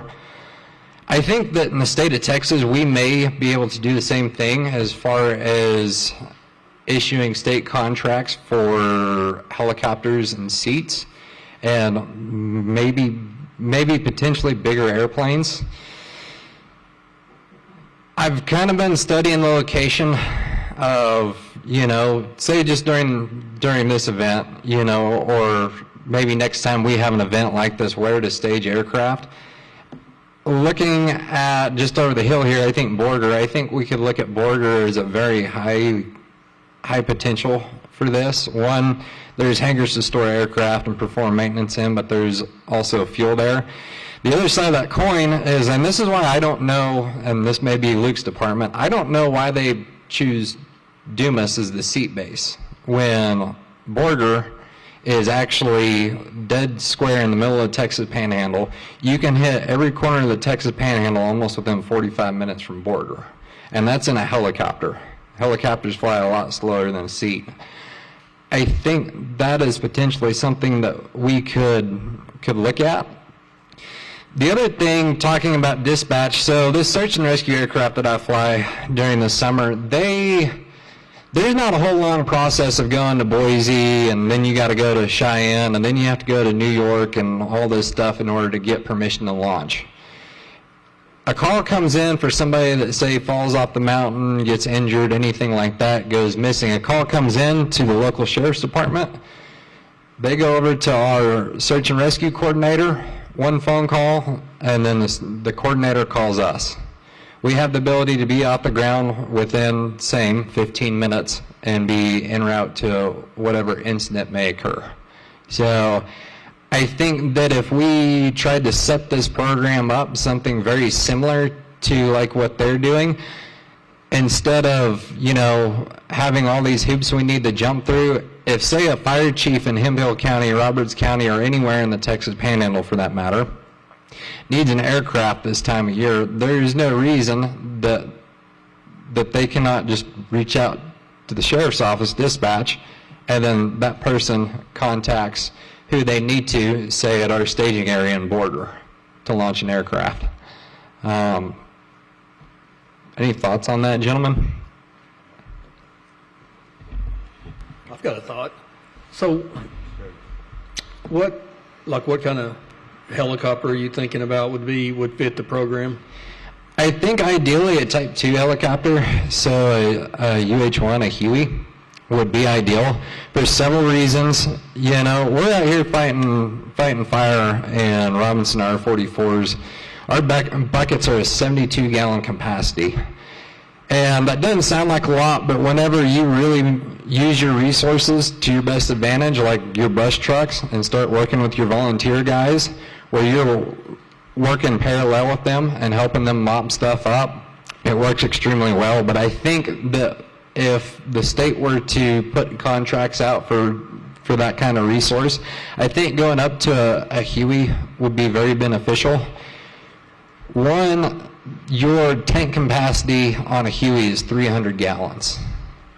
And I think going tanked instead of bucketed is a far better idea, because we do run into a lot of high wind situations up here in the Panhandle, and if you're running a bucket, some days it's very rough. There's absolutely no chance that you're going to start running it with a long line out here in this part of the world. So I think a tank would be really great in that aspect. And the other side of this is that a lot of our resources that we use to dip from here in the Texas Panhandle are overflow from windmills. And a lot of them aren't very deep,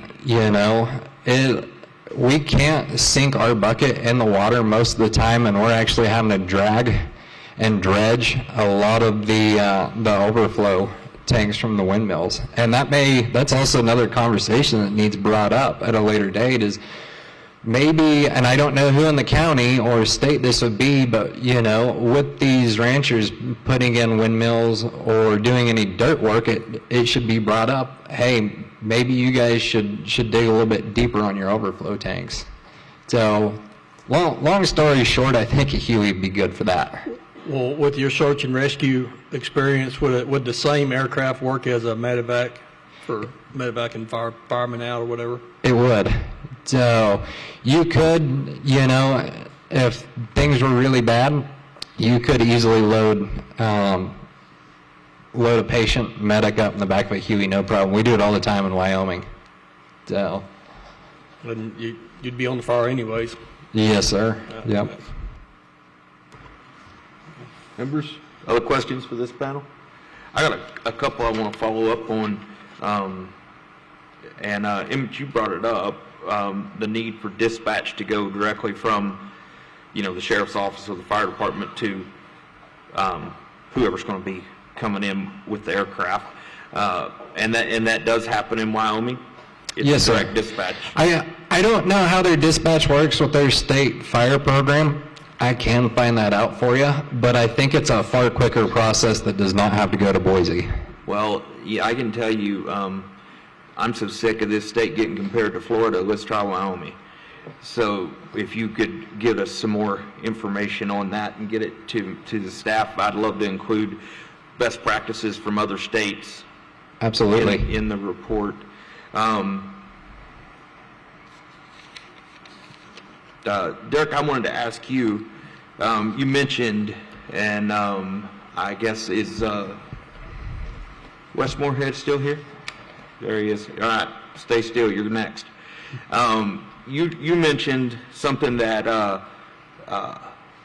air support resources, there are contracts that the state does, but the state doesn't utilize private contractors for ground support because there's no money to support that. Is that correct? It's not that there's no money. It's the mechanism. So currently, when a fire happens, the way I understand it, and I'm sure Wes could probably elaborate better, but when a fire happens, Texas Forest Service orders what resources they need, and some of them have to be paid immediately, and that is paid out of a no-interest loan from the U.S. Forest Service.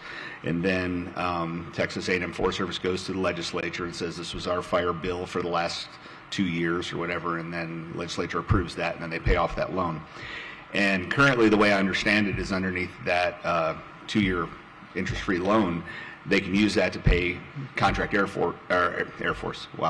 contract air resources, but not contract ground resources. So it would either the contract would have to just include that, which I think that would probably be an easier thing than anything legislative, or that money would have to be in the Texas A&M budget for ground resources, and more than enough than what they would need, and then that would be given. It would probably just turn back over to the fire bill at the end of the biennium. Okay. I really feel like, there's only a few contractors in Texas right now, but I feel like if Texas A&M Forest Service was to use contractors, more folks with bulldozers and more folks with motor graders would put those on contract, and it would greatly increase capacity locally. No bulldozers. Retired bulldozers. Motor graders, wood chippers, whatever you want. Right. So last question for you, Derrick. I personally see the value in the sprinkler trailers. They can't, in comparison to buying airplanes, that's got to be a pretty cheap investment. Do you have an idea what these things cost? The person where I took that picture, that was in Reno, Nevada at the Wildland Urban Interface Conference, and I have his contact information, and I will get you that. This guy not only has these trailers on contract in Canada, but he also builds them and sells them, and he also leases them out on a seasonal basis. Mm-hmm. So he would have a full range of costs of whether he would own it and lease it to us during our fire season, or if he would build it for us. Ideally, Texas is Texas. I wouldn't want to get a Canadian trailer down here, even though it might go to Canadian Texas. I would want to make sure that it had the stuff in there that we would need in Texas. So I think there's probably a few things that I wouldn't include and a few different things that I would. But yes, I can get you those costs for what you saw in that picture there.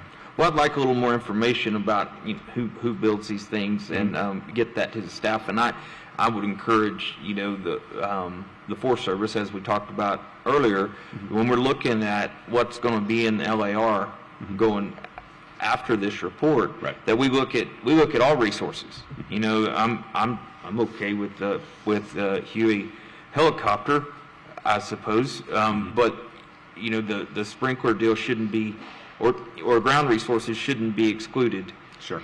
At the cost of just over aircraft. Last question I had before I recall Mr. Moorhead, Emmett, just to clarify something. When you were talking about when you were flying, and then later you got a phone call, and that person said they recommended you just ground until this thing's over, right? Was that phone call, in your testimony you said it came from the federal government. Was it from the federal government or the Texas Forestry Service? If I remember correctly, it would have been somebody within Texas Forest Service. Okay, I just wanted to clarify that because Chief So- Kidd testified earlier that if anybody from the federal government told anybody what to do in Texas, he would escort them to the border, and I want to watch this. So if... I've got the guy's phone number if you'd like it. I think if you would go back there and talk to my staff, oh, there's my wife. Hey, brother. So anyway, if you would go back and talk to one of them, let's dial that sucker up and find out who did that. And we'll get to the bottom of who's saying what around here. Okay, absolutely. Okay. Ken, I do know when we were on the phone, they had an aviation guy, their aviation guy. So I bet that's who it was that called. Well, you have the phone number, so let's get a name and find out about that as well. So, yeah, no, ask Wes about the aviation guy. Okay. Members, are there other questions for this panel? Go ahead, Jim. One quick one, Luke. When you and I were talking in the past, you mentioned there are other states that don't go through BLM. Do you know some of those other states that don't contract air resources? So several states have seat contracts and others, not just seats, helicopters and even large air tankers, that they go out and procure on their own. And so what they do is they require aircraft that are credentialed, inspected, already part of the federal system, because you don't want to have an aircraft working on behalf of a state that can't interact with aircraft that come from the federal side if you need that overflow assistance. But to answer your question right now, I believe it's Oregon, Idaho, Colorado, Pennsylvania, and there's probably a half a dozen. Those are exclusive use contracts, and they have guaranteed periods of availability. And then I believe Montana, South Carolina, maybe one of the Dakotas have what they call when needed contracts. So they have, and I'm sure I left some out, but there are a lot of states that have some level of agreement directly with vendors where they don't utilize the federal system. Members, further questions for this panel? Thank you, gentlemen. We appreciate it. There may be a question later. Oh, Mr. Hannemann. I don't know if everybody understands that exclusive use versus CWN and coming back to best value. Reality is we would actually go out and look at, for example, if Emmett was on contract to a respective force and it turns out they don't need him, generally we were able to bring him back into Texas on that exclusive use contract a lot cheaper than we would have on a call when needed contract. That's one little item that might be put in there. The other thing, if we have IMTs and we bring IMTs, just like Chief Kidd, I want to really emphasize as an instant commander of a team, is that we work, instant commanders and IMTs work underneath a delegation of authority. In our case, obviously, probably the Texas Forest Service, if they're the ones that did it.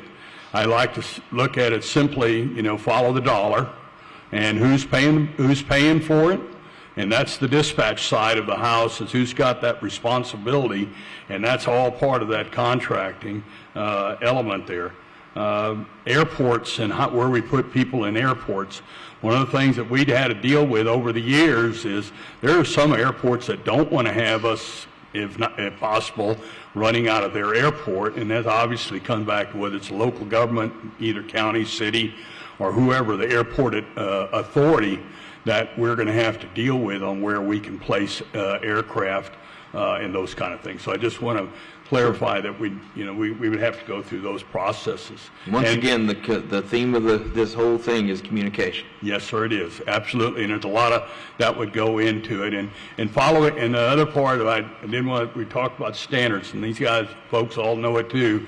The standards that are generally promulgated, when we say the federal government, is generally, we've had an opportunity, including even the vendors, even putting in their pieces into those standard making things, so we're all on the same sheet of music. So just to clarify, when we say the feds are doing something, we also have inputs into those standards. Okay. Thank you. Thank you very much.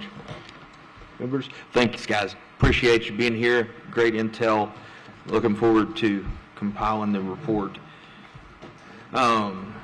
Chief Moorhead, would you mind coming up one more time? I just had a couple of follow-up questions based on the testimony of this panel.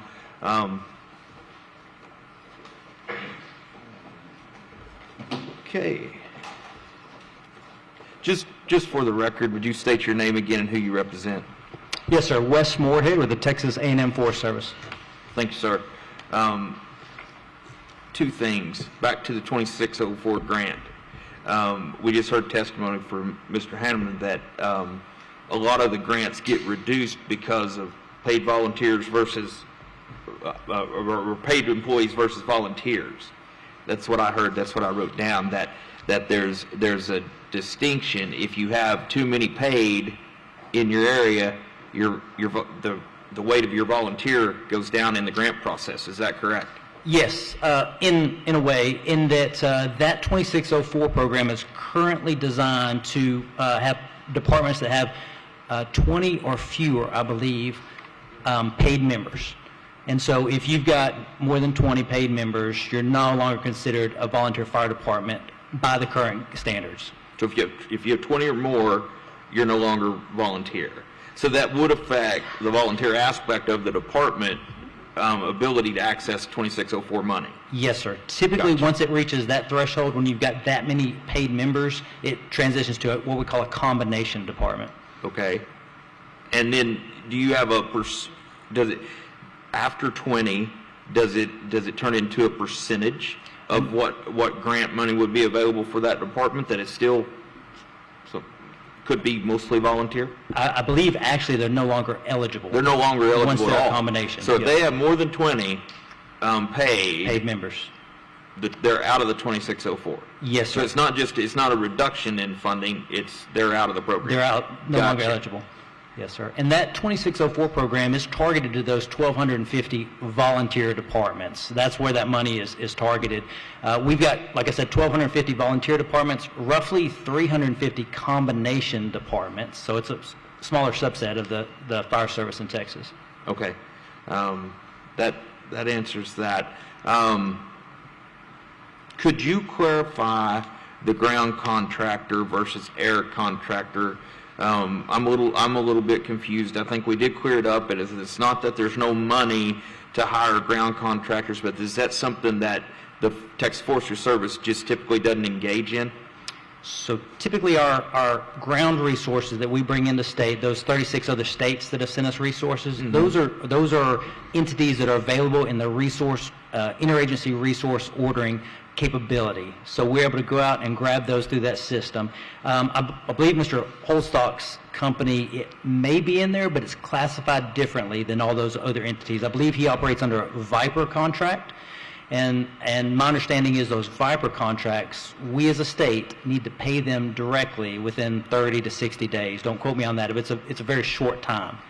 All other resources, the non-Viper contracts, they are paid by the federal government, and then we reimburse the federal government after the following legislative session through a special appropriation. So I think Mr. Holdstock, if we wanted to make those resources available, I think he outlined well that we would need a dedicated amount appropriate to our agency or another agency to be able to pay them immediately after their services are provided. Okay. Well, and I keep bringing it up about I actually don't have a hatred of the bulldozer as a machine. Yeah. I hate the fire breaks that leave 3 days after the fire's gone. But I think I would be remiss, this committee would be remiss, when we talked about the dedication of our volunteer firefighters to the active role of the Forest Service and the airplanes, if we didn't mention that a lot of devastation was stopped by our road gangs and running our county heavy equipment. And I don't think anybody's mentioned that yet.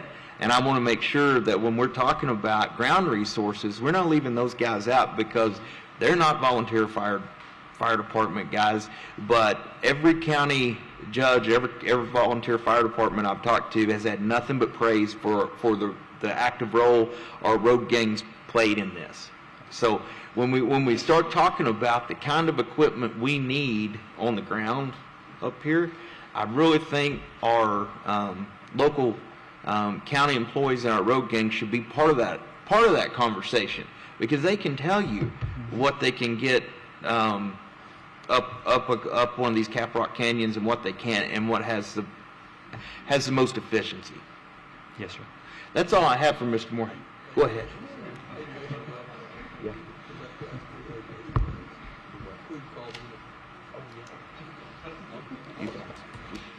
Okay. Yeah. So, have you, since the basically end of the fire, have you been out here checking everything out? Yes, sir, I have been out here. You really have? Yes, sir. Okay. So, the last panel brought up wind turbines. Wind turbines. Are there wind turbines out here? Yes, sir. How did they fare? So they have been threatened before. You talking as far as fire exposure? I want to know if they're working. Well, I can't speak to if they're working. As far as loss of wind turbines, to my knowledge, we didn't lose any in this fire. Okay, so during this fire, and again, I want everybody hearing this, so the wind turbines are still operating. There wasn't a loss. That's correct. Okay. That's all I need. For now. Understood. All right, so when we had our conversation, this would have been, I don't know, after y'all popped the TFR up. So you had your aviation advisor with you. What was his name? Well, and so I probably will need clarification on what phone number that was. We do have an aviation manager in our agency. He likely was not the phone call that was received. It was more than likely somebody from air operations that came in with the complex incident management team. They were overseeing air operations during that time frame. And so it probably was not somebody with our agency. It could have been. But either way, whoever it was responsible to this agency. So we do have, it was ultimately us, even if it wasn't directly our employee. So you would have a record of that phone call, or who would have made that phone call? We would have record of who was operating as the air ops director. Yes, sir. Could we get that information? Yes, sir. And I think with the phone call, once we've got that number, that would square it away real quick, because it may not have been that direct person. It could have been somebody working for them. But absolutely, we can get you a rundown of who is operating there. Yeah, that sounds good. So while we're talking about the air guy, what qualifications does he have to be the air guy? Is he a pilot? So more than likely, you were talking to the... I was talking to you. You were sitting by him, was the conversation we had. Okay. Yeah, and just for clarity, I was actually in College Station when our phone call is it? I radioed. I called back and forth and had correspondence on the phone, so I wasn't sitting by them. My conversation after we interacted was with the aviation section, and the individual that probably y'all talked to in the air was, nope, you're talking to I'm somebody. talking about who was your aviation advisor? What qualifications does it take to be your aviation advisor?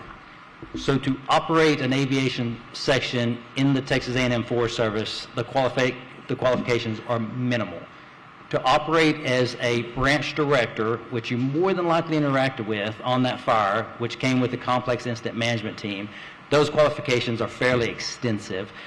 They are all surround being able to handle multiple different platforms, organize and orchestrate the drops associated with those multiple different platforms. I guess we're on the wrong page. I'm asking who was on the phone when me and you were on the phone? Who was the aviation guy on the phone when me and you were visiting?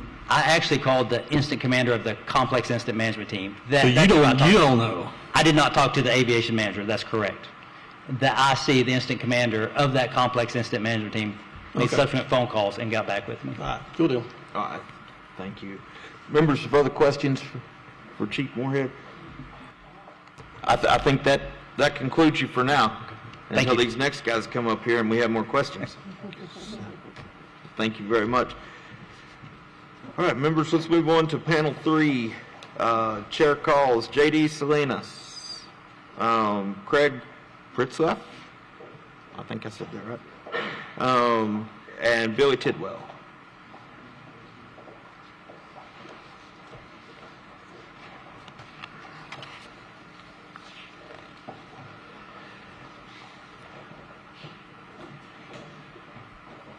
So I'm going to go ahead and read all 3 of you into the record like we did in the last one, and then we'll get started. So I show first witness is J.D. Salinas, Vice President, AT&T External and Legislative Affairs. Is that correct? Yes, sir. Thank you. And then I show Craig Pritzlaff with TCEQ. Yes, sir. Director, Office of Compliance and Enforcement. Perfect. Thank you. And I have Billy Tidwell, State Firemen's Fire Marshal Association. Yes, sir. So that is correct. Thank you. Okay.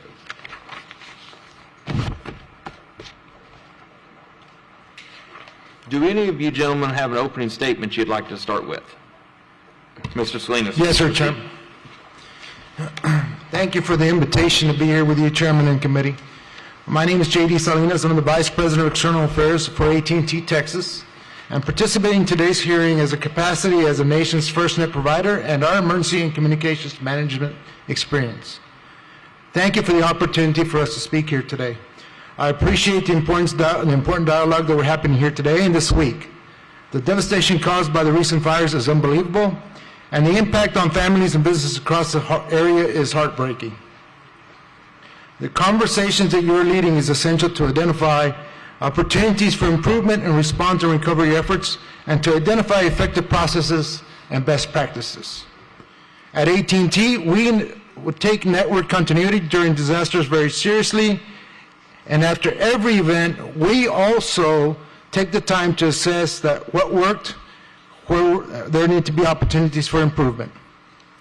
As we all know, the wildfires caused significant damages across multiple counties, and our infrastructure, while largely unaffected, did not escape the fires completely.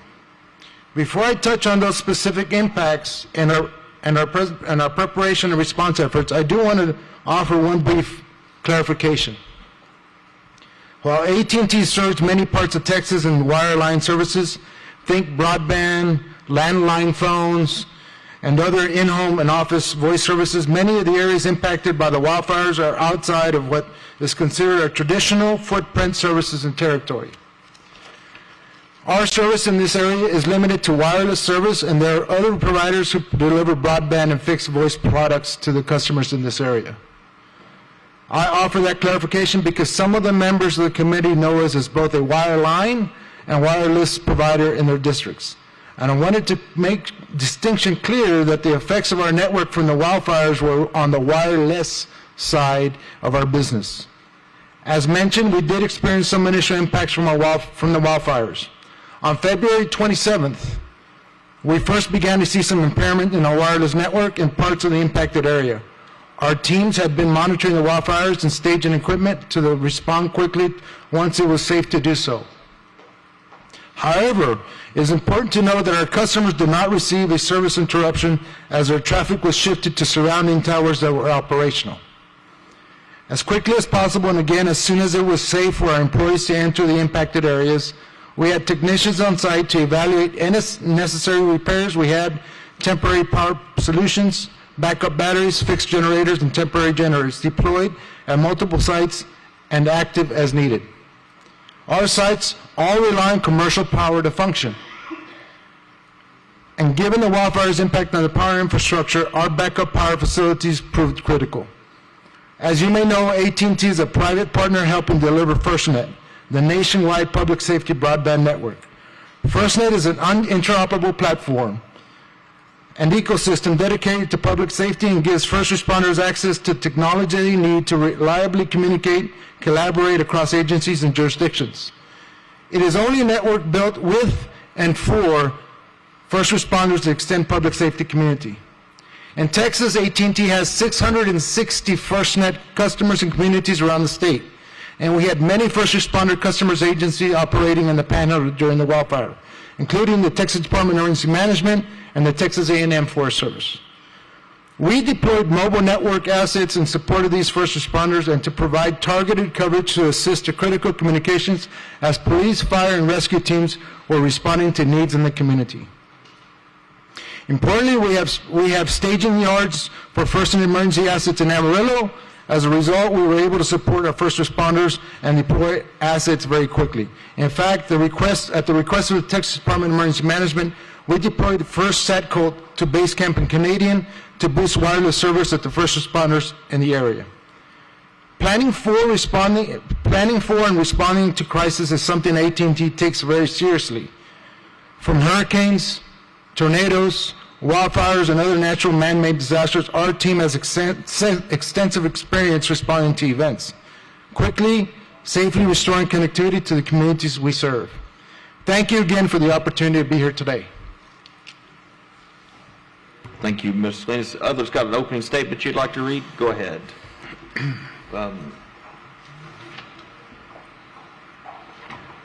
Yes, Director Pritzlaff. Go ahead. Thank you, Mr. Chairman. I'm Craig Pritzlaff, Director of the Office of Compliance and Enforcement at the Texas Commission on Environmental Quality, or TCEQ. TCEQ generally has authority over water quality, air monitoring, and the safe management of waste. During disasters, TCEQ provides support and guidance to other agencies, companies, and local governments, especially during any necessary remedial activities. During this disaster, TCEQ coordinated with several state and local authorities. The Texas Division of Emergency Management was our primary source of coordination, TDEM, both through our regional office in Amarillo, which houses our primary response personnel for this area, as also with personnel in Austin, especially when the State Operations Center was activated by TDEM. TCEQ participated in TDEM-led wildfire operations within the SOC, the State Operations Center, as well as TDEM-led recovery calls for debris management, for safe management of solid waste. TCEQ also coordinated with the Texas Engineering Extension Service, TEEX, through their Public Works Response Team. This was to help assure adequate resources were being deployed to water and wastewater systems that may have needed assistance. TCEQ also participated in the Texas Animal Health Commission-led Panhandle Fire's industry response partner calls to provide guidance and assistance on carcass disposal. And TCEQ also coordinated with the Texas Department of Transportation in debris management meetings with county judges, commissioners, and local emergency management coordinators from counties including Hutchinson, Carson, and the city of Fridge. We also coordinated, TCEQ also coordinated directly with 7 counties, including Hemphill, Roberts, Hutchinson, Carson, Wheeler, Potter, and Lipscomb, and 10 local governments, including Canadian, Miami Fritch, Stinnett, Skeleton, LaFourche, Sanford, Borger, Amarillo, and Pampa, to ensure adequate resources were being deployed and any resources needs for environmental concerns were being met. For environmental response issues, there were no major facility impacts or hazardous material response issues, fortunately. We provided outreach continuously throughout this event and technical assistance as required, particularly with water and wastewater systems. The city of Fritch lost power, and we assisted them in coordinating getting that system back online after they had lost power. And that facility went on a boil water notice for several days after they lost pressure. We also assisted Canadian River Municipal Water Authority, but they were able to maintain adequate storage and services throughout this event as well. TCQ contacted multiple industrial facilities throughout the region to ensure that there were no reported issues of concern, and there were none. We worked with localities to assist with waste management, which was the primary issue following this wildfire event. And TCQ granted assistance to the City of Pampa landfill to allow additional solid waste disposal over a 180-day period as needed. And we approved 2 temporary debris management sites in the cities of Canadian and Fritch. To conclude, I want to give a call out to our staff in the 4 Ps of any disaster. It's planning, preparation, and people. And TCQ's people are our most important asset. TCQ's personnel are highly dedicated to the mission of our agency. And each and every day they're out there protecting human health and the environment for all Texans. And this is demonstrated most vividly during disasters. And when things are at their worst, our people answered the call and are at their best. Indeed, we had several employees impacted by this disaster, and they still answered the call for their fellow Texans and neighbors in need.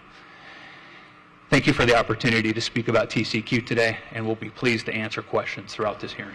Thank you. Mr. Tidwell, did you have an opening statement? I've just got a quick brief one on my background, and then I'll open up to a lot of different categories. I know this is kind of a little bit of a hodgepodge of a panel, so we will probably ask you questions last because your testimony is going to definitely lead into the next 2 panels. Yes, sir. So, but please go ahead. So, first of all, thank you again for allowing me to be here and testify. My name is Billy Tidwell. I'm the current first Vice President of the State Firemen's Fire Marshal Association. I will be the President during the next legislative session.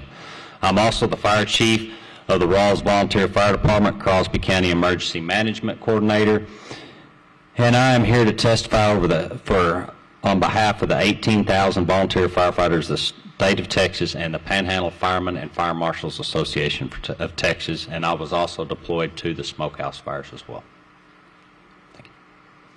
Thank you. We will certainly be back to you. Members, are there questions for these gentlemen yet? I've got a couple. Go ahead. Go ahead, Chairman.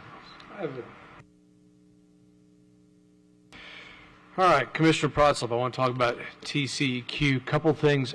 Do you have any ongoing concerns today related to, issues in the area, things of that nature? No, as I mentioned, we have those 2 temporary debris management sites in Canadian and Fritch, and so we'll be monitoring those and making sure all those materials are appropriately segregated, collected, and disposed of over the course of time. And I don't think this is necessarily your purview, but I'm just curious about, I've heard some issues about some dirt dams and some other things that maybe, there's some vulnerabilities, other things. Are things you're monitoring or paying attention to, or do you have people on the ground making sure things don't happen out here? Our regional personnel, we've got 25 personnel in the Amarillo region. They're very closely connected to our local counties and municipalities. We also have a complaint hotline that comes in that we monitor, and if anything comes up to our office for attention, we'll respond accordingly. Questions for Bill, then we'll go to the end. Okay. All right, so I'm going to come back to you at the end. That way we kind of transition. I do have some questions for you, though. Okay. Mr. Salinas, I wanted to start with you. I don't think everybody actually understands the FirstNet program. Can you go into a little more detail about that, and then tell me how many counties affected by the fire are in the FirstNet program? Sure. The FirstNet program is overseen by the federal government, is FirstNet Authority. It was created after the 2001 New York disaster. As a result of the study then, it was a public-private partnership, the biggest one in the United States. In 2018, we started FirstNet, and Texas is an opt-in state. What it is, it's a dedicated network just for first responders to use, especially during a disaster. They have their own spectrum, and it's managed and locally controlled for local departments for their use. In the Panhandle, most of the departments are subscribers. Our customers include Hutchinson County, Moore County, City of Pampa, the City of Canadian, and then the Texas Department of Emergency Management, Texas Department of Transportation, DPS, Texas A&M Forest Service, and others in the area. So pretty much everybody involved was on FirstNet? Yes, sir. Now, and this isn't a question, I mean, particularly an attack on AT&T, my cell service was just as bad during the fire as it ever is. So, I mean, it wasn't anything new. But I do have a question about this because I'm not a cell phone expert. You know, most of us know how to push the button, but we don't really know how the connectivity works. But my question is this, and I know you're prepared for it because I told y'all in advance I was going to ask you. If you come out to my ranch, you cross my cattle guard, and you're on AT&T, you get an SOS signal. Now, if you're on Verizon, you can talk everywhere.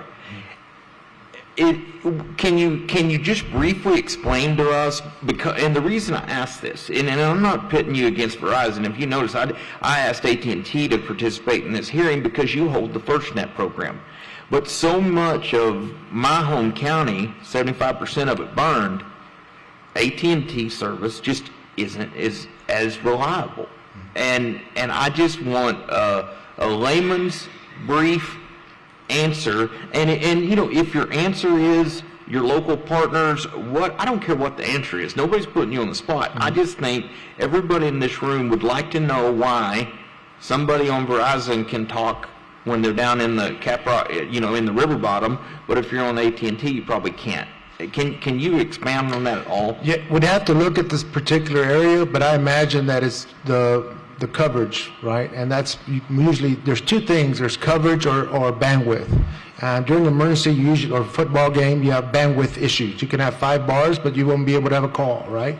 And then there's coverage. You need to have a clean line of sight to a macro cell tower.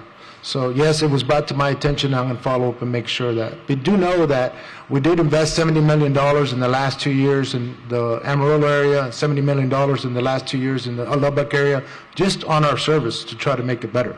And that's much appreciated. I shop in Amarillo occasionally. But in Hemphill County and in Roberts County, and you get over in the Hutchinson County and those river breaks, you know, that's the part of the Panhandle that there is no clear line of sight. And I would appreciate that $70 million investment being in those counties where you need more than one tower. I mean, you're right here in Gray County. One tower will cover probably most of Gray County. It's pretty flat, you know, in most of it. But when you get to Hemphill County and Roberts County, you're not talking about the same type of topography, so one tower doesn't get it. But is it true or not true? I mean, do multiple cell providers operate like off the same tower as far as structure? They got different infrastructure, but it's the same tower, right? Sometimes we do. Sometimes we have a contract with a third party and we get on their cell tower, and I'd have to check on these particular areas in Roberts County and in Hemphill County what macro cell towers we have and then what coverage is lacking.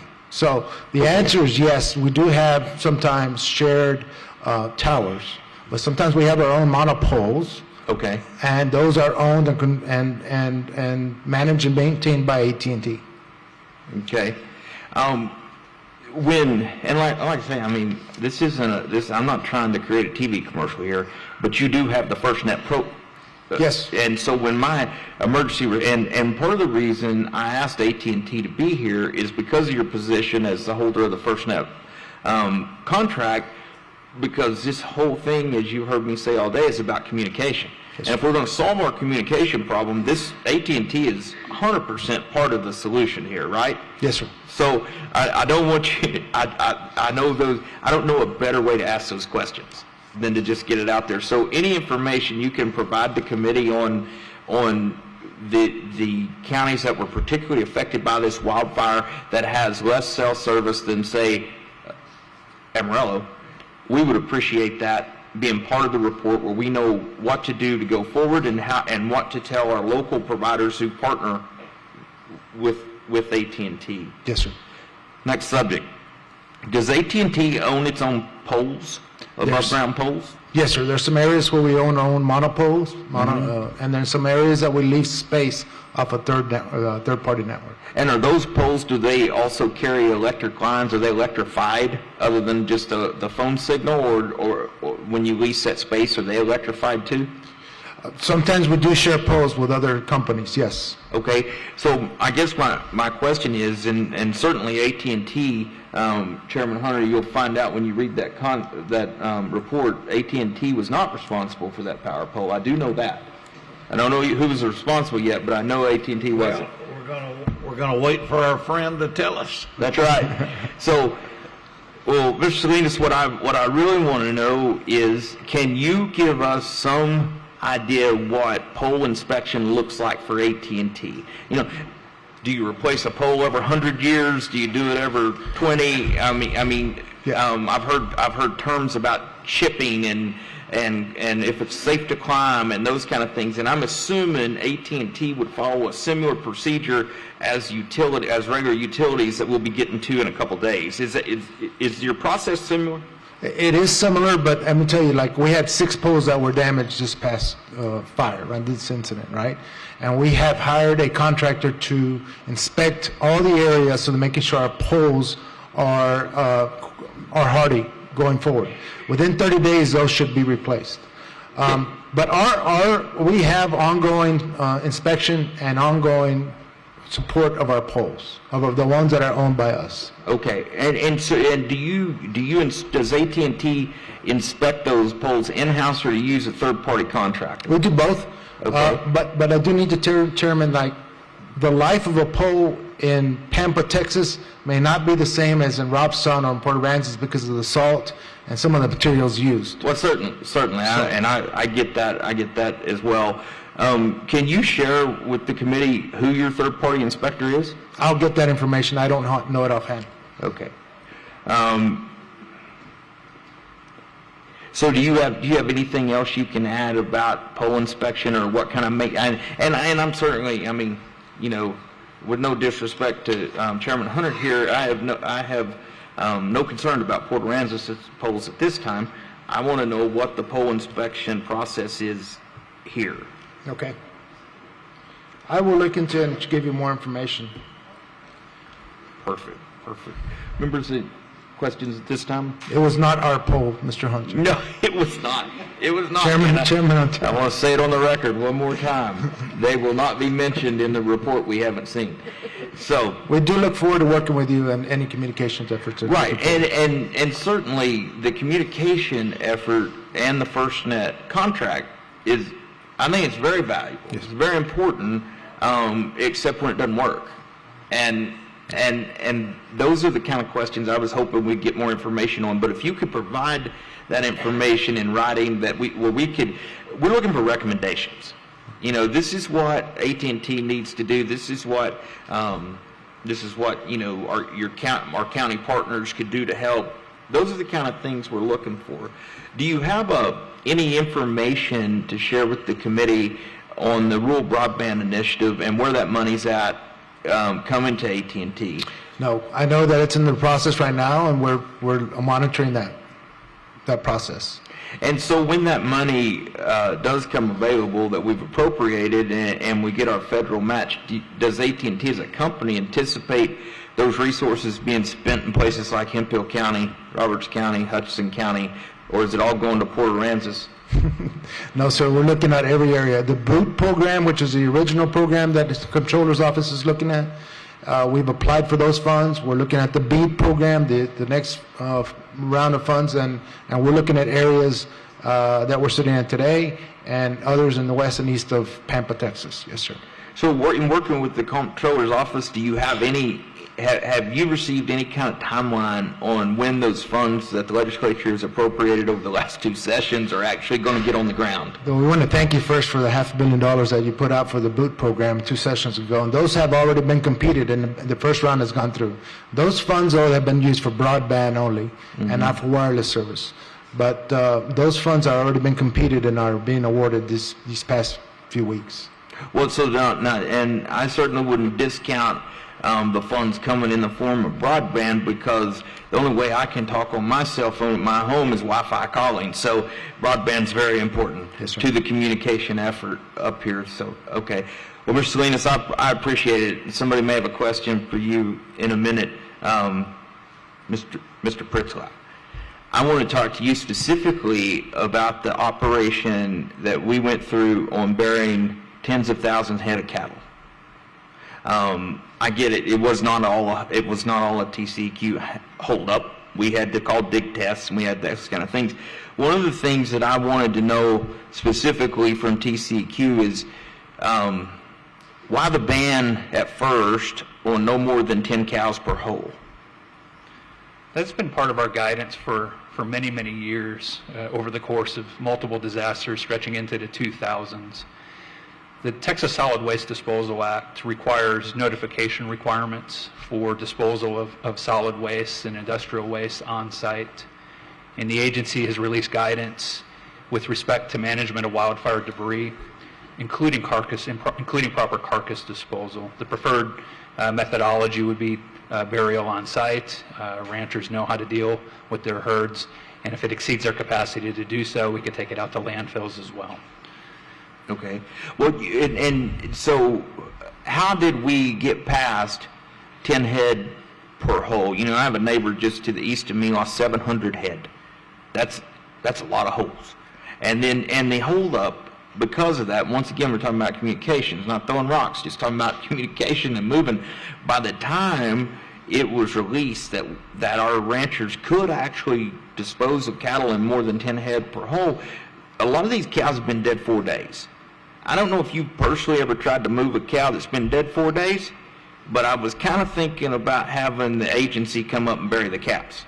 They come apart. I mean, it truly was a time that we didn't have time for bureaucracy and rules. It was a time that we needed to move and move fast, and I want to know what we can do to move faster in an emergency. In communication, as Chief Kidd noted earlier, when we do our after-action reports, communication is always an issue in every event that we can improve on. I don't know where the misunderstanding came out of in the early days that people could not dispose of more than 10 cattle on site, because that was never the case. And we worked diligently under Chapter 418 of the Government Code with the Governor's Office to relax certain or suspend certain of our rules to absolve people from having to notify our regional office in Amarillo of their activities before they had to do that. Mm-hmm. Last thing we want to be in TCQ is in anyone's way of response work, necessary response work. So we will continue to work with TDEM and our other partners in making sure that when notifications go out, that they're the right notifications. Again, I don't know where that came out of. Mm-hmm. I don't think it came out of TCEQ. But if it did, we will evaluate and fix that. I think we fixed it early days, wherever that rumor came out of. And apologies to anyone who heard that and were misled. Because that was never the case. Well, that's much appreciated, and I can see a lot of heads nodding out here. There's a lot of landowners out there that appreciate your comments on that. But to follow up, because you were able to relax some rules and regulations, are you comfortable in saying that my constituents out here that may have violated the exact letter of the law in disposing of these animals are safe from reprisal from the state? Yes. Thank you for that. I really appreciate it. Chairman Hunter.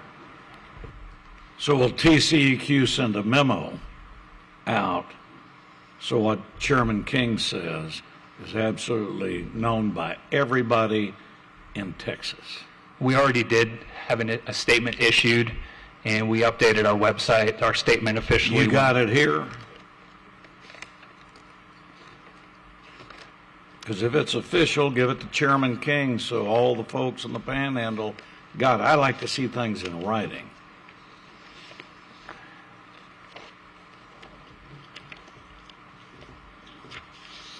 We issued an official statement on February 29th, 2024. Smokehouse Creek fire has caused temporary suspension of animal carcass disposal rule. It's also on our website, and I have the website if you want me to read it into the record. You'll give it to the clerk so that you can then post it, or whatever you want, make it part of the record. But you're telling us right here that everything you answered to Chairman King is in that memo. Yeah, given the scope and you want me to read, I can read it into the record. Sounds like you want to read it. I'll read it into the record. All right, everybody, take notes. The Office of the Governor has granted the Texas Commission on Environmental Quality's request for a temporary suspension of Title 30 Texas Administrative Code Sections 335.5 sub B and 335.6, which relate to the disposal of animal carcasses. The temporary suspension of these rules will allow the efficient burial of animal carcasses and remove potential obstacles to disaster recovery. The suspension has been granted to the extent that these provisions do prevent, hinder, or delay necessary state efforts to respond in scope with the declared wildfire disaster. It is limited to the duration of the disaster and restricted to those counties outlined in the Governor's disaster declaration. Given the scope and nature of this disaster, TCQ is not requiring notification to the regional office of carcass disposal, but if questions arise, please contact your TCQ regional office. More information and guidance can be found on the TCQ Texas Panhandle Wildfires page. But it didn't say 10, did it? You didn't have that magic number in there. No. So you're telling us that that magic number of 10 doesn't apply? The magic number of 10 applies to the amount of carcasses that require notification to TCQ before disposal. And I think that's where the confusion lies. Where if a rancher or an individual needed to dispose of more than 10, the rules required notification to TCQ prior to that disposal. We suspended that requirement and allowed that disposal to proceed. And what you stated in the record, everybody in here can rely on because you're part of the record. Yes, and it's part of the governor's suspension order. And part of your notice to the world. Yes, we also have guidance on our website for the public. We have an infographic available, I believe, at this hearing, and further guidance on wildfire disposal of debris. So, sorry, members, anybody got a question? Okay, I'm gonna ask another one then. Going back to the burial of so many cows and all that, what is the agency's opinion on that kind of disposal on one piece of property? Well, although it's a large piece of property to bury 700 cows, there's not going to be any coming back and, well, we think you affected the groundwater, or we think, a tree won't grow, or any of that. Now, on these, in our guidance as well, the purpose of the suspension was to alleviate any initial concerns with response. The goal of proper wildfire or carcass disposal is you do want to protect public health. You do want to avoid creating a nuisance. You want to prevent the spread of disease, and you do want to protect surface and groundwater resources, which is part of that as well. If there are concerns and issues, please contact the regional office and we can help evaluate those situations. I can just about bet nobody's going to contact you bringing up concerns. I want to know, are concerns going to be dreamed up in your office and you're going to come back and want to inspect 10 years from now? I mean, and I get the temporary lifting of the rules, but I think you probably understand my question. At some point in time, do you think this temporary relaxing of the rules is going to come back and give your agency cause to do investigating? No, and let me complete the picture of the whole regulatory framework. So the suspension that was out alleviated the initial notification. There's disposal on site. Anytime there's industrial solid waste disposed of on site at a facility, there is a requirement in the rules for deed recordation of that area. So if anyone buys the property in the future, everyone will know that, hey, that's what went on over in that area of the property. So that's still in effect, and that will apply later on for the landowners to do that. But in terms of TCEQ, evaluating sites, if a complaint comes in, we would respond accordingly and evaluate those concerns as complaints come in. Will the TCEQ go out to facility ranches on its own accord, absent a complaint, or a concern that's been brought to their attention, no. That's good enough. It's a good answer. I like that. That ends that line of questioning for me. JD, I have one more question for you. It's not really a question. When I asked for AT&T to be here, obviously I wanted you here to talk about the government relations side and FirstNet. But is there somebody with AT&T that's going to talk on a more technical level when we get to communications? We can, if you tell me what exact information you may need. Well, we're going to talk when we get through our firefighter panels, and then we are going to talk more communication about, digital versus analog, and I want to know what the FirstNet provider's role can be in facilitating communication needs throughout, whether it's a communication through TDM, Forest Service, local first responders. AT&T, as the holder of the FirstNet contract, you certainly have a role to play. And when I talked to AT&T before this hearing, I knew you were coming, but I'd asked for a more technical person. So, yes, sir. Do you think we could get that done by tomorrow? Yes, sir. Thank you very much. If it's FirstNet itself, I'll make sure and be here, and I'll be here throughout the hearing too. Wonderful. It's much appreciated. All right, Billy, you're up. Let's talk about firefighters and what your members need. Yes, sir. So, as I stated earlier, I'm with the SFMA. We've been around since 1876. We promote, unify, represent, and educate firefighters. First of all, I'd like to clarify we're not a state agency, and we are a certifying agency. We normally deal with the volunteers across the state. So earlier it was stated that a lot of our volunteers aren't certified. We are. They're certified through the SFFMA to the exact same NFPA standards as the TCFP. We just have a different route that they can do it. We don't set timelines from the time they start. So we try to tailor everything to the fact that they can actually test in-house and do all their own in-house academies as well. Some of the things I'd like to talk about today are the TIFMAS program. I think we all agree that TIFMAS has a good place in the fire service, but the way it's utilized needs to be looked at. There's some big concerns.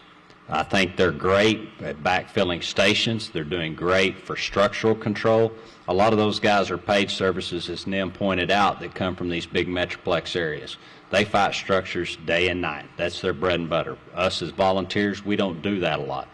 But our trucks are designed for the frontline attacks. What's that mean? Pump and roll versus getting out and walk beside it. A lot of those Type 6 engines are not designed and have catwalks and monitors to be able to keep up with the wildfires in the Texas Panhandle. Those fires are moving 35, 45 mile an hour. Those guys walking beside a truck with a hose is dangerous, and it does not fit this particular style. Where our trucks have catwalks or cages for our guys to ride, and we follow the fire and attack it different. So I think the asset utilization and where you deploy those needs to be really looked at. So when we talk about the frontline fires, I think that's where we really need to rely on our mutual aid. I think we've talked about in the past what were some of the problems Versus had. In 2011, the fires didn't get this big as some of the others because we relied more heavily on mutual aid. We called our neighbors in from that help that knew the local fire chiefs, that knew the local weather, that knew the terrain. Nothing to say anything bad about TIFMAS, but a guy from your area down at Corpus Christi, he doesn't know where Borger, Texas is or Stinnett is, let alone the weather patterns, the terrain, the sand, the type of trucks. So I think we relied on those a lot heavier, and that's why we kept those fires contained to smaller sizes. I know this might have been the perfect storm, but still we weren't near the drought conditions, things of that nature. So also with TIFMAS, when I talked about the backfilling of stations. So when our firefighters are out on these front lines, they're out there 18, 21, 22 hours. These guys are zombies taking naps where they can, and they finally get that relief to say, go home and rest. Well, they go back home, and then the 911 calls in where somebody's fallen and they got to go help, or a dumpster's on fire. So now they're back out running their own local calls again. So we need to let those, when we send those guys home from a critical safety standpoint, to let them go home and rest. Use those TIFMAS trucks to go back in and backfill them stations and run their local day-to-day calls. There's some of that not being utilized. Another thing we need to do is create another pathway. So that TIFMAS program, they make a lot of money when they're on these deployments. Those trucks range from $85 to $135 an hour. You think of that for a 2-week deployment, 24 hours a day, rough math, $34,000. Those 2 crew members are drawing time and a half, and the paid departments where they were at are being backfilled and getting time and a half as well, is my understanding of that program. And so they're here for 2 weeks. Well, the incidents, maybe it's just a pre-stage like they've talked about. Well, they're pre-staged for 2 weeks. I'm going to use an example. There's one of the strike teams up in Amarillo that's part of the TIFMAS program, and they're pre-staged at Randall County, 1 mile outside of their city limits.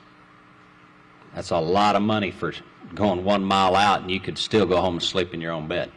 So I think if we could bring and incorporate volunteers into this, because we meet those same set of standards and training. Now, there's some departments that may not, but they'd be willing to get certified if they could do it. And I think we could utilize those on shorter deployment times and get that money back into the volunteers that are running off of $30,000 a year budgets that aren't running TIFMAS programs just to buy brand new trucks that are $400,000. So I think we could utilize that. And tying into that, I know in the Southern Panhandle, we've already had talks in the SPAG regions, the South Plains of Association of Governments, that local cog there, where we're building our own local strike teams to be able to handle these mutual aids. We don't want to empty our county and drain our county, but we can all give up 1 truck or maybe 2 trucks in the county. So like Lubbock County alone has 10 VFDs. If each one of them sent 1 truck, that's 10 extra trucks that could go assist and be ready to roll within about 30 minutes and need them for the initial 24, 48, 72 hours, and then we can start rotating guys out, things of that nature, and be able to help in mutual aid. So we're going to build 3 different types of those. Wildland, which is your type 6, like we talked about, the small brush trucks for the front line, building tanker ones, because water's a big problem. When we're out on fires, we're 60, 70 miles away, and there may not be dry hydrants. And what I mean by dry hydrant is farmers like me that have taken our irrigation wells and putting fittings on it where fire trucks can come up, flip a breaker, hit a button, and fill up their tanks out in the middle of nowhere where we don't have hydrants and ways to get water. And then we're going to build structural strike teams so we can go backfill our guys' station. We have a lot of wildfires because I'm right on the edge of where it turns flat into the hill country. So I'm right on the edge of the cap rock. So we have a lot below the cap rock, and we may be 45 miles back from the station. So being able to pull in them structures to be able to come in and help backfill our station.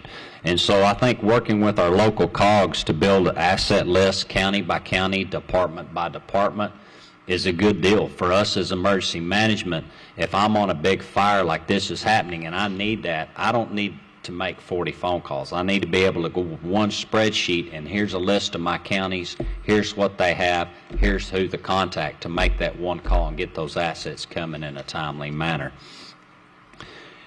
Some of the other ideas that were brought up to me by chiefs all around the state is we have the annexes like they talked about from the emergency management that Nim talked about earlier, the firefighting annex.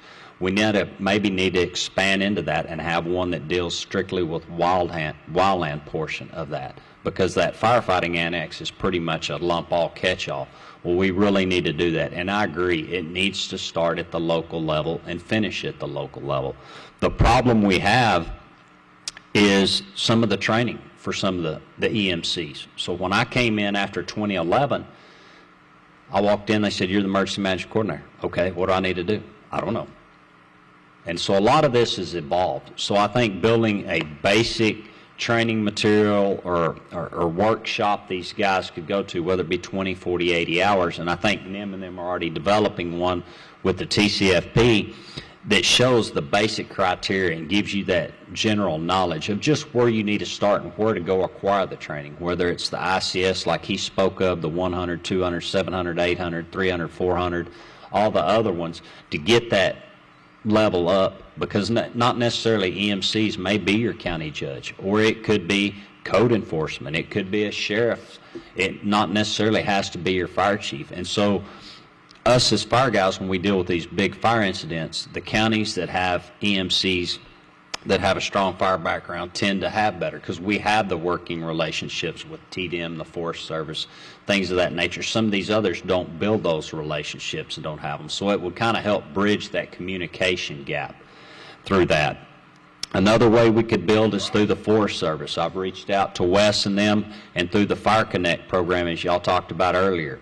That you can literally, any person in this room can go to Fire Connect, hit search fire department, type in whatever county or fire department, and it will bring, there's the contact, here's the GPS coordinates, their station. But we're wanting to talk to them if we could build a asset list through that program that said, are you willing to deploy? So me as my Rawls Fire Department, are you willing to deploy? Check yes or no. If you're willing to deploy, how long? And then how many counties or where would you deploy? I have no urge to go down to, Corpus Christi, because that's not my expertise. I'll go down there and help do rescues all day long, but we're not, it doesn't flood in the Panhandle a whole lot.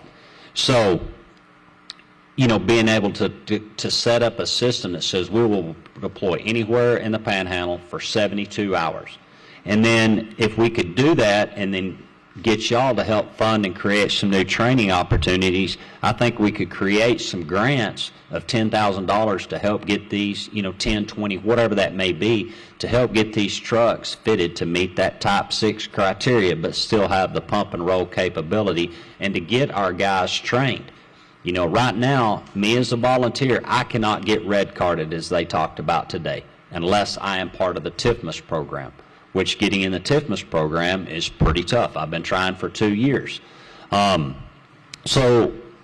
But all of these standards fall back to that National Wildland Council that they've talked about all day, not to our own standards. And I've sat through wildland classes, and I'll guarantee a lot of these chiefs behind me will say they've sat through that same wildland class, and it's based out of California and true forest fires, which does us no good here, other than the terminology.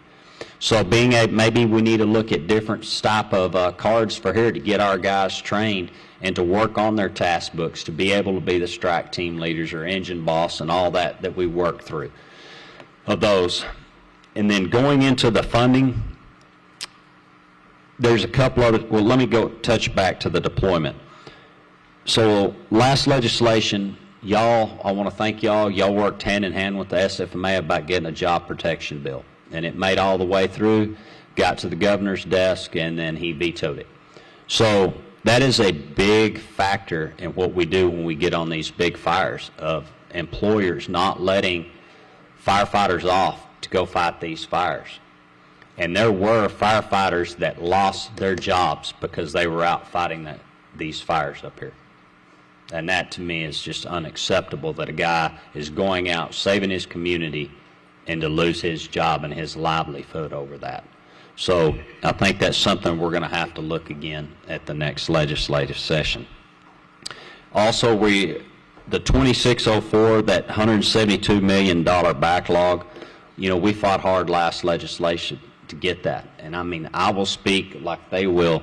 I mean, that's our livelihood, trying to get those trucks. And the rating system that Wes talked about, it needs to be revisited. I know it's not a fun deal.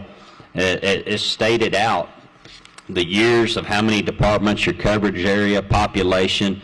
So that's based on supposed to be a 100-point system. I'll explain it out a little clearer. And so each one of those 5 categories, you roughly get 20 points. And then you start off with a rating. My particular department is, let's say, a 90.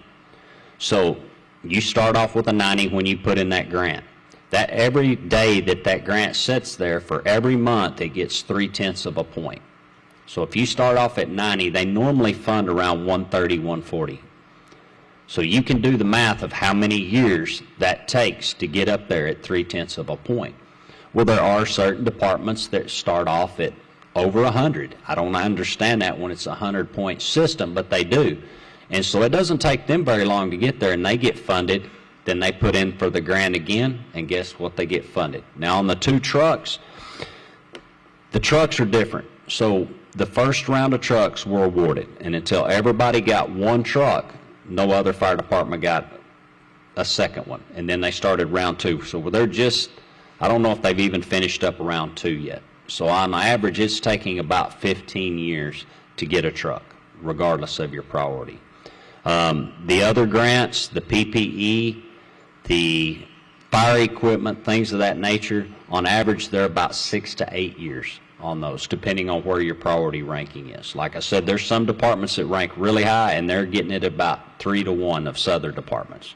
So I bet if I pulled up, and all this information's on the website, Historic Funding, I bet I could look on that list, and one of the departments of these chiefs behind me is probably at a 75. And he's probably been waiting 10 to 12 years to get PPE, and then I can pull some others, and we could go back and do the math, and there's some that's probably got it 3 times to 1. So that part of that system needs to be re-looked at. But the big funding is the biggest thing. We talk about communication and things to fix. Y'all, from a legislative standpoint, that is what it's going to take to help the volunteers. We have got to get that backlog filled and get this equipment into the hands of these VFDs. That's where we've got to start. The training and the 2604, yes. So it's crystal clear. It will cover our training. If I want to go down to Texas Municipal Fire School at TEEX and get training, it will cover it. The things it doesn't cover are your mileage or your days off, things of that nature. Lubbock Area Fire School is going on every night this week. It'll pay for the class, but it won't pay for me to drive over there or a motel room or the meals. So we've got to look at that. And I don't think increasing the funding per day or per class is the answer, because we've asked for that and y'all have helped get that for us. But the problem was the instance when y'all took it from $600 per class to $700, they just turned around and raised the price on the class. So we're working with TEEX on that to look at that. We're trying to look at the way that a lot of these classes are. So at municipal school, which was help funded through the legislation and the SFMA to train volunteers, I'm actually on a panel right now where we're trying to develop new curriculum for these volunteers to help get what they need that aren't certification based, for the guys that need to learn how to be in air packs and spend that time. So we're looking at different ways to address those. And interoperability is a big thing. 15 years ago, we all got different funding through the racks and all got new radios and had all these channels, and since then, nothing's been done. And I agree to them. Whether when we came up here, we were deployed up here, we asked what channels to go to. They said go to V-Fire 21. We got there, nobody could communicate. The TIFMAS guys were running on their own channel, Command was running on a different, and we didn't have them. So the interoperability we really need to look at and figure out some funding to help get radios and the right frequencies in everybody's hands.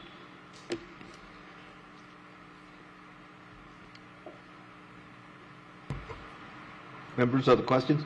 Mr. Iverson. Let's go back to the TIFMAS guys getting paid. Yes, I mean, the way you explained it, it's almost like they're getting paid to not put the fire out, to drag it out. Is that, am I mistaken on that? I can't speak because I don't work for them and I'm not one of the TIFMAS guys, but I have spoken with many of my friends across the state that are in the TIFMAS program, and they make a lot of money when they do it. It's a great funding opportunity for their organization. And when they're up there putting fires out, they're working 24 hours a day and just getting after it?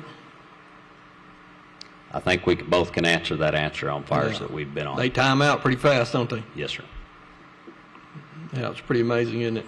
And what, you know, normally I'm in the helicopter flying around and I see them all parked on the side having to visit about this or whatever meeting they're having. And they've got some nice rigs. Yes, sir. Really nice rigs. Yes, sir. And will you rarely ever see them out in the grass, do you? No, sir. They pretty much stay on the roads, or the fire guards. So would there be, or could you put a proposal together for us that would say, I lost the language you were saying. So you got fire trucks with guys that are hooking and going. They're on the front of they're on the bumpers getting it, compared to the guys that are walking beside dragging red hoses. What'd you call them? I just call it pump and roll. Is what we'd call it. Pump and roll. Yes, sir. Yeah. You're pumping and you're rolling. You're pumping and you're rolling. And that goes back to, so Texas is not an NFPA or OSHA state. Volunteers are not regulated, so we don't follow the same standards. So the TIFMAS, under their contracts, as you've heard all through today, have to fall under all these different guidelines. We don't. Their guidelines on NFPA says they can't do that. No pump and roll. No pump and roll. They have to get out and walk beside them.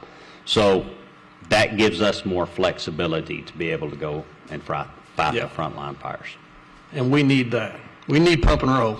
I would agree, and I think all the fire chiefs back here that can attest to more of that on that were on that scene. You like me, there's no way that I'm going to step off of a truck and walk beside a truck in a fire. Are you? If I'm doing it, it's because the fire's already passed and I'm mopping up. Yeah. But actually attacking the head fire in 35-mile-an-hour winds, no, as a fire chief, I don't even direct my guys to do that. Yeah. It's a different type of tactic, and that goes back to what I stated earlier about developing a different type of curriculum for these wildlands, because Panhandle wildlands are different than the wildland curriculum that they have now. They don't match. Yeah. In Rome, do as the Romans. Yeah. So, could we have a group of volunteers, or however, just like you were saying, that pump and roll? So like, say, if Canadian needs, because what we talked about earlier and what I've seen is we need guys to fall in and work with us. Yes, sir. And you know that as well as I do. So when my guys in our counties have been out for 48 hours, and they don't time out. You don't get to. There's no time out on our deal. So they're out there seeing bushes moving and ghosts walking around because they've been awake so long. We need somebody to fall in where they left off. Yes, sir. And that work the same system that we're working. They're pumping and rolling. Yes, sir. And I think that's where we work at the local level on our annexes, work with our local COGs, building these lists, building these strike teams of our people to handle that, or the people that you came in from a resource-wise to come in and be able to help those. But we also, like us, we came up to help. I wouldn't turn in the 214 and bill. I'm not going to happen. We're taking care of our own. But all these other departments are. It could be a good funding mechanism for our volunteers. Yeah, and I think it would be a better use of tax dollars, in my personal opinion, because we're only deployed on most of our situations outside this one 2-3 days, versus 2 weeks of being on that clock 24 hours a day, 7 days a week. Yeah, and so we'd have to figure out a system to fund the volunteer fire departments, because you're not funding the firemen. The firemen, they're volunteering. Yes, sir. And see, under most of your local mutual aid agreements that we have in the regions right now, the first 12 hours are free anyway. So the clock really doesn't start till hour 13 anyway. From a federal standpoint, like FEMA and most of them, they're not going to kick in, because I think the mutual aid agreement in the SPAG region says we give you the first 12 hours. After that, we have the right to bill you. Now, whether we bill you or not is a different story. Like in my county and like Dickens County, we're not going to bill each other no matter what. Right. But that option's in there, because if you're ever going to receive federal funds, you have to have certain wording. And that would morph into, when you dispatch, you're going to be requesting who you like. Because it'll be just like, there'd be ways you could just send out just an SOS and everybody. No, I think you would build in trigger points. When you develop your plan, to me, I would build up, because the way we're talking about doing it in our area is we're going to build it off of time, not off of acreage. So really, we're going to set the first trigger point is going to be 8 hours. After 8 hours, if the fire's not 100% or certain contained, then we're going to immediately call the 2 neighboring counties, depending on what it is. We're going to have, within a mileage, we're going to bring in those resources first. And then if it goes so far and hits the next trigger point, because if you call in those, it could take an hour or 2 to get there. Then you want to start building up that to start rotating people. So ours are going to be built on timelines. So as your neighboring county's being dispatched, you're being put on standby, not only for their county, but your county, but then to maybe dispatch on up, and that just... Yes, sir. And we start backfilling. So I think it's where a lot of your chiefs in your area need to figure out what works for your area. And that's how I would set out. Because there's different ways to do it. And I mean, there's a lot of counties and districts that do it and do a really good job of it, of how they backfill. Lubbock County and the volunteers there do an amazing job. Oh, and I can imagine. I mean, we see it on a small scale when we got, different fire departments showing up. And there's certain fire departments we love to show up. And there's certain fire departments we don't call, right? So I love your ideal. Yes, sir. And I'll be happy as we do it to share with this panel or anything, or work on any other subcommittees that you need to help develop some of these that we could look at as, at regional levels. All right, well, I'll pass him from what I see from the air, this is what we need.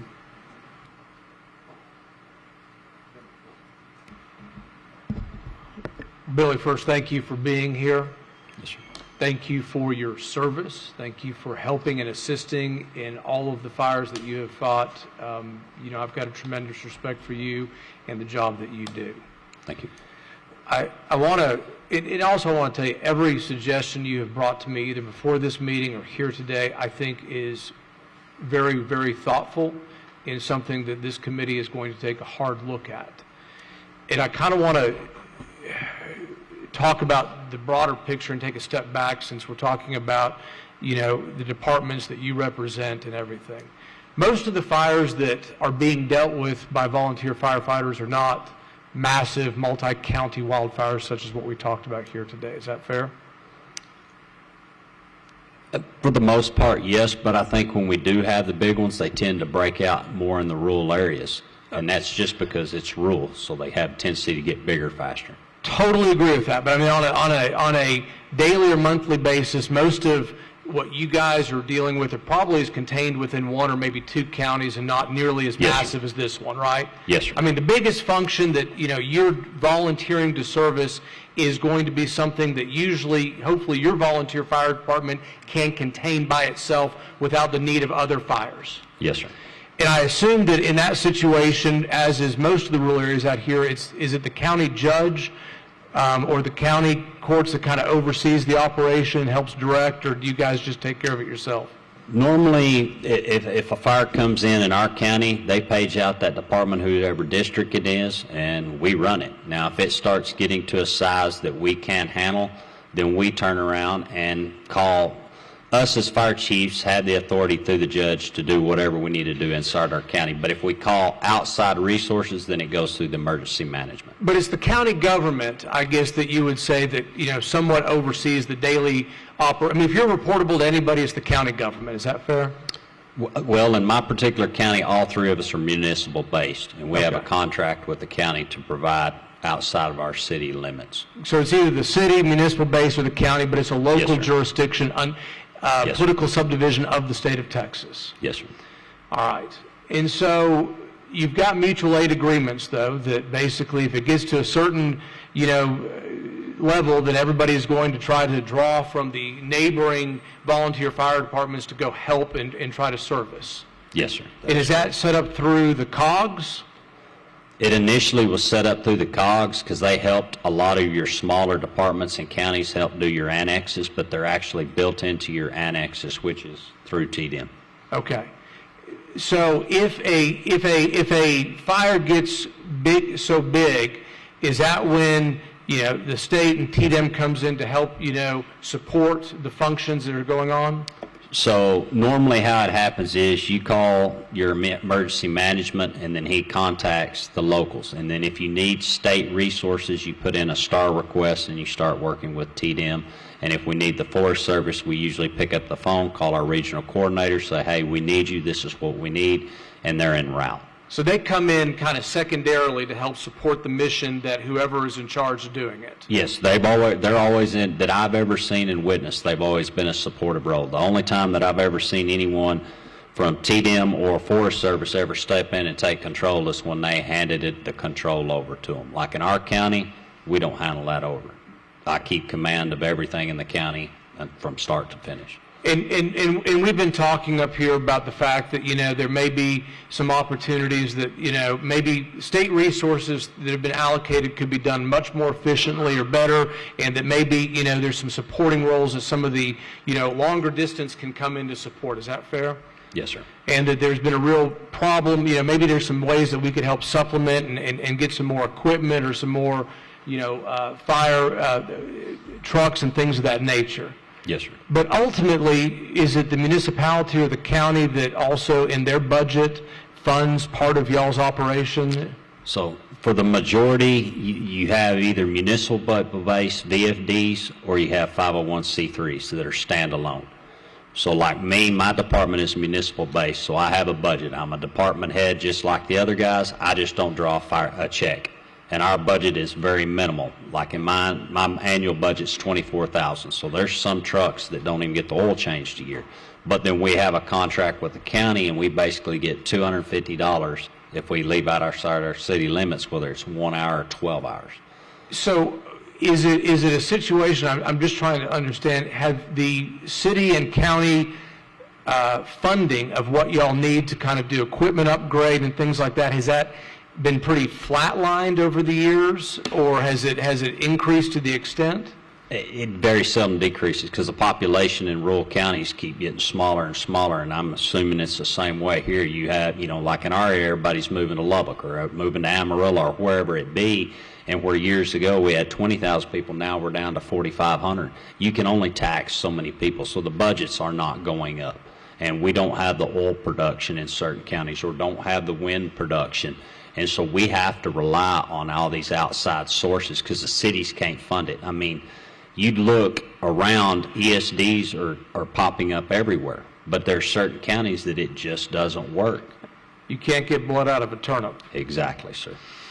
Okay, I mean, in an ideal world, the majority of the budget and the trucks and things would be paid for by the municipal or county government, because that's kind of the first line of who's responsible or things like that. But because of it, what you're saying is because of declining populations and a declining property tax base, they're just not allocating where it needs to go. Yes, sir. There's just not enough funds to do that. If your annual city's budget's $300,000 and a new fire truck's $500, that's hard to make work. Okay. All right. Thank you. I mean, 10 years ago, fire trucks that were, I'm going to use a prime example. When we bid some out in 2019, we got our second truck that had been there for 15 years. When I bid it, the bid came in at $95,000. When I took delivery of it, it was $165,000, and that same truck now is over $300,000. Okay. Thank you. So the price and cost of what we're having to do is exponentially going through the roof. And that's another thing at 2604, when y'all do look to be back at that program, is maybe changing some of those amounts to keep up with the rising costs, because the $20,000 we used to get for PPE, that won't even, used to we could get 5 or 6 sets, that won't even buy 2 sets now. So just to kind of crystallize the point, I mean, on paper, the PPP and the fire trucks would normally be bought by the local government that's supporting, the agency, and that's who would be primarily responsible. But practically speaking, then unless you guys can get a grant from the state, it's just not going to happen. That's exactly correct. Okay. All right. Members, further questions for Mr. Tidwell? I've just got one clarification, Billy. Yes, sir. And it just goes back to something you and Mr. Abraham were discussing. I think we've identified a lot of inconsistencies and maybe better ways to spend our resources, and whether it's 2604 or the TIFMAS program in particular. But I don't think either one of y'all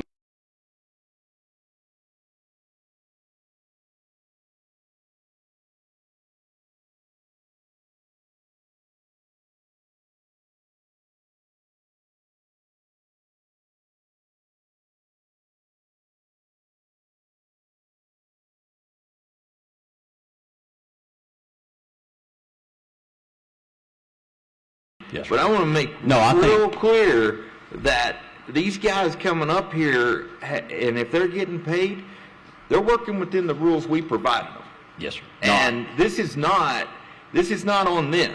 And if we need to change how it's managed and certainly get those assets and resources out in the grass or do something better, that's what this committee's about. But I know this thing is streaming on YouTube right now, and you have brother firefighters all over the state of Texas watching this.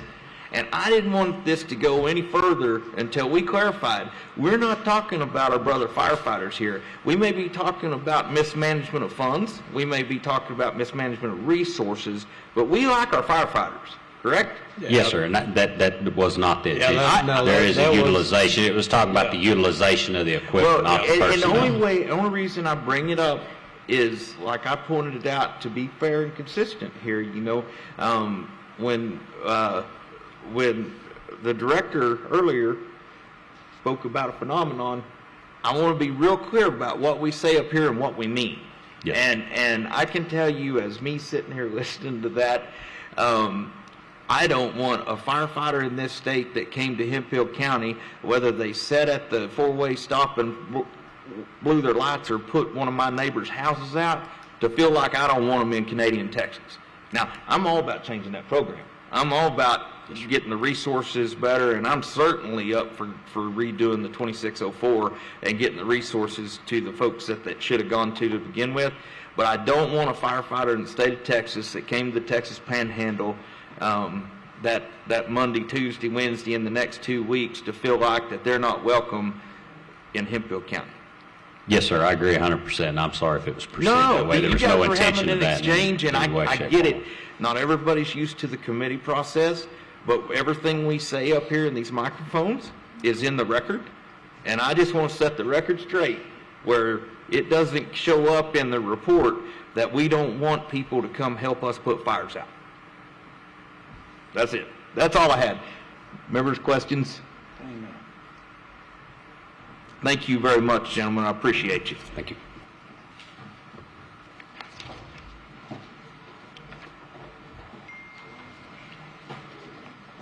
All right, let's move on to panel 4.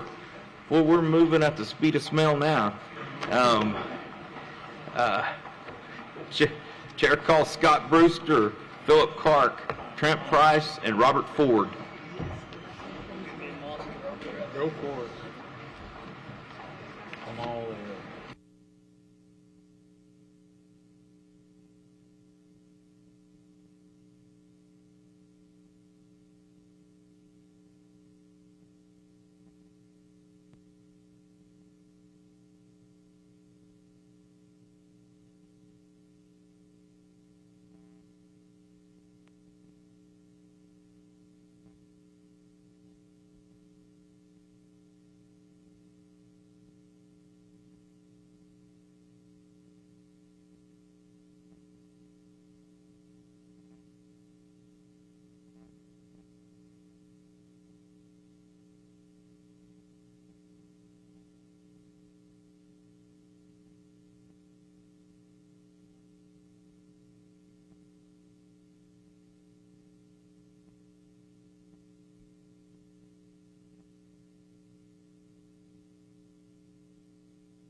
So before we get started, I'm sorry, guys. I think we're getting a lot of people need a 5-minute break. So I'm going to recess or stand at, not recess, sorry. We're going to stand at ease for 5 minutes and let everybody go stretch their legs and take a break. And then we will start back with you guys.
push that, just push that button and the light will come on. And then when you're done talking, when you're done with your presentation,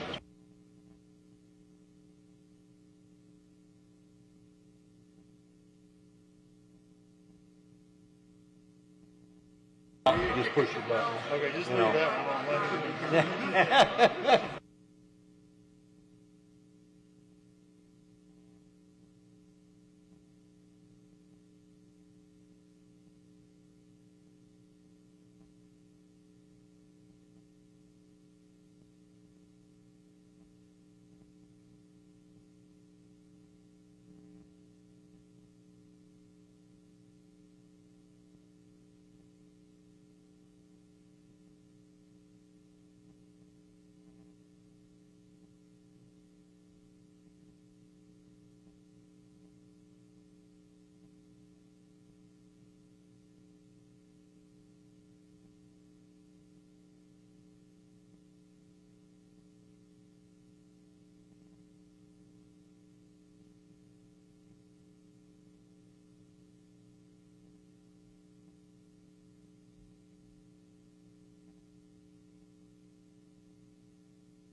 The investigative committee on Panhandle wildfires will come to order.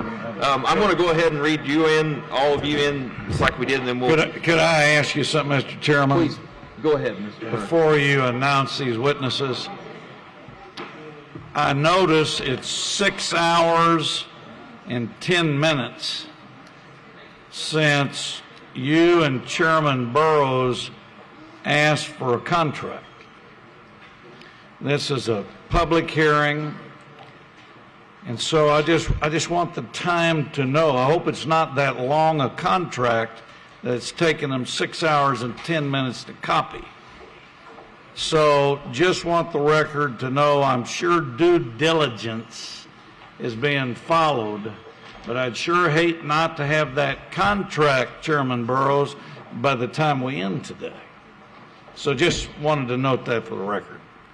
Thank you, and it is noted. And I would like to see that contract myself. I'd like somebody to see it.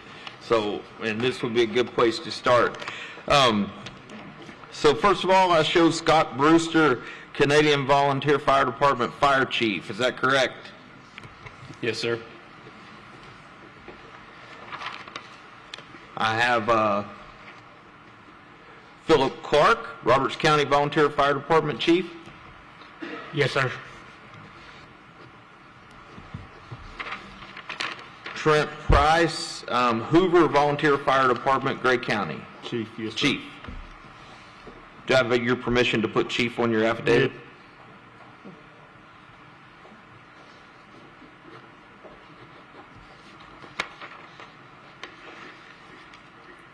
I've got Robert Ford, Wheeler Volunteer Fire Department Chief. Is correct? Yes, sir, that is correct. All right. Thank you, gentlemen, for being here. Do any of you have an opening statement you'd like to discuss first, or should we just start pounding you with questions? Pounding with questions. Okay.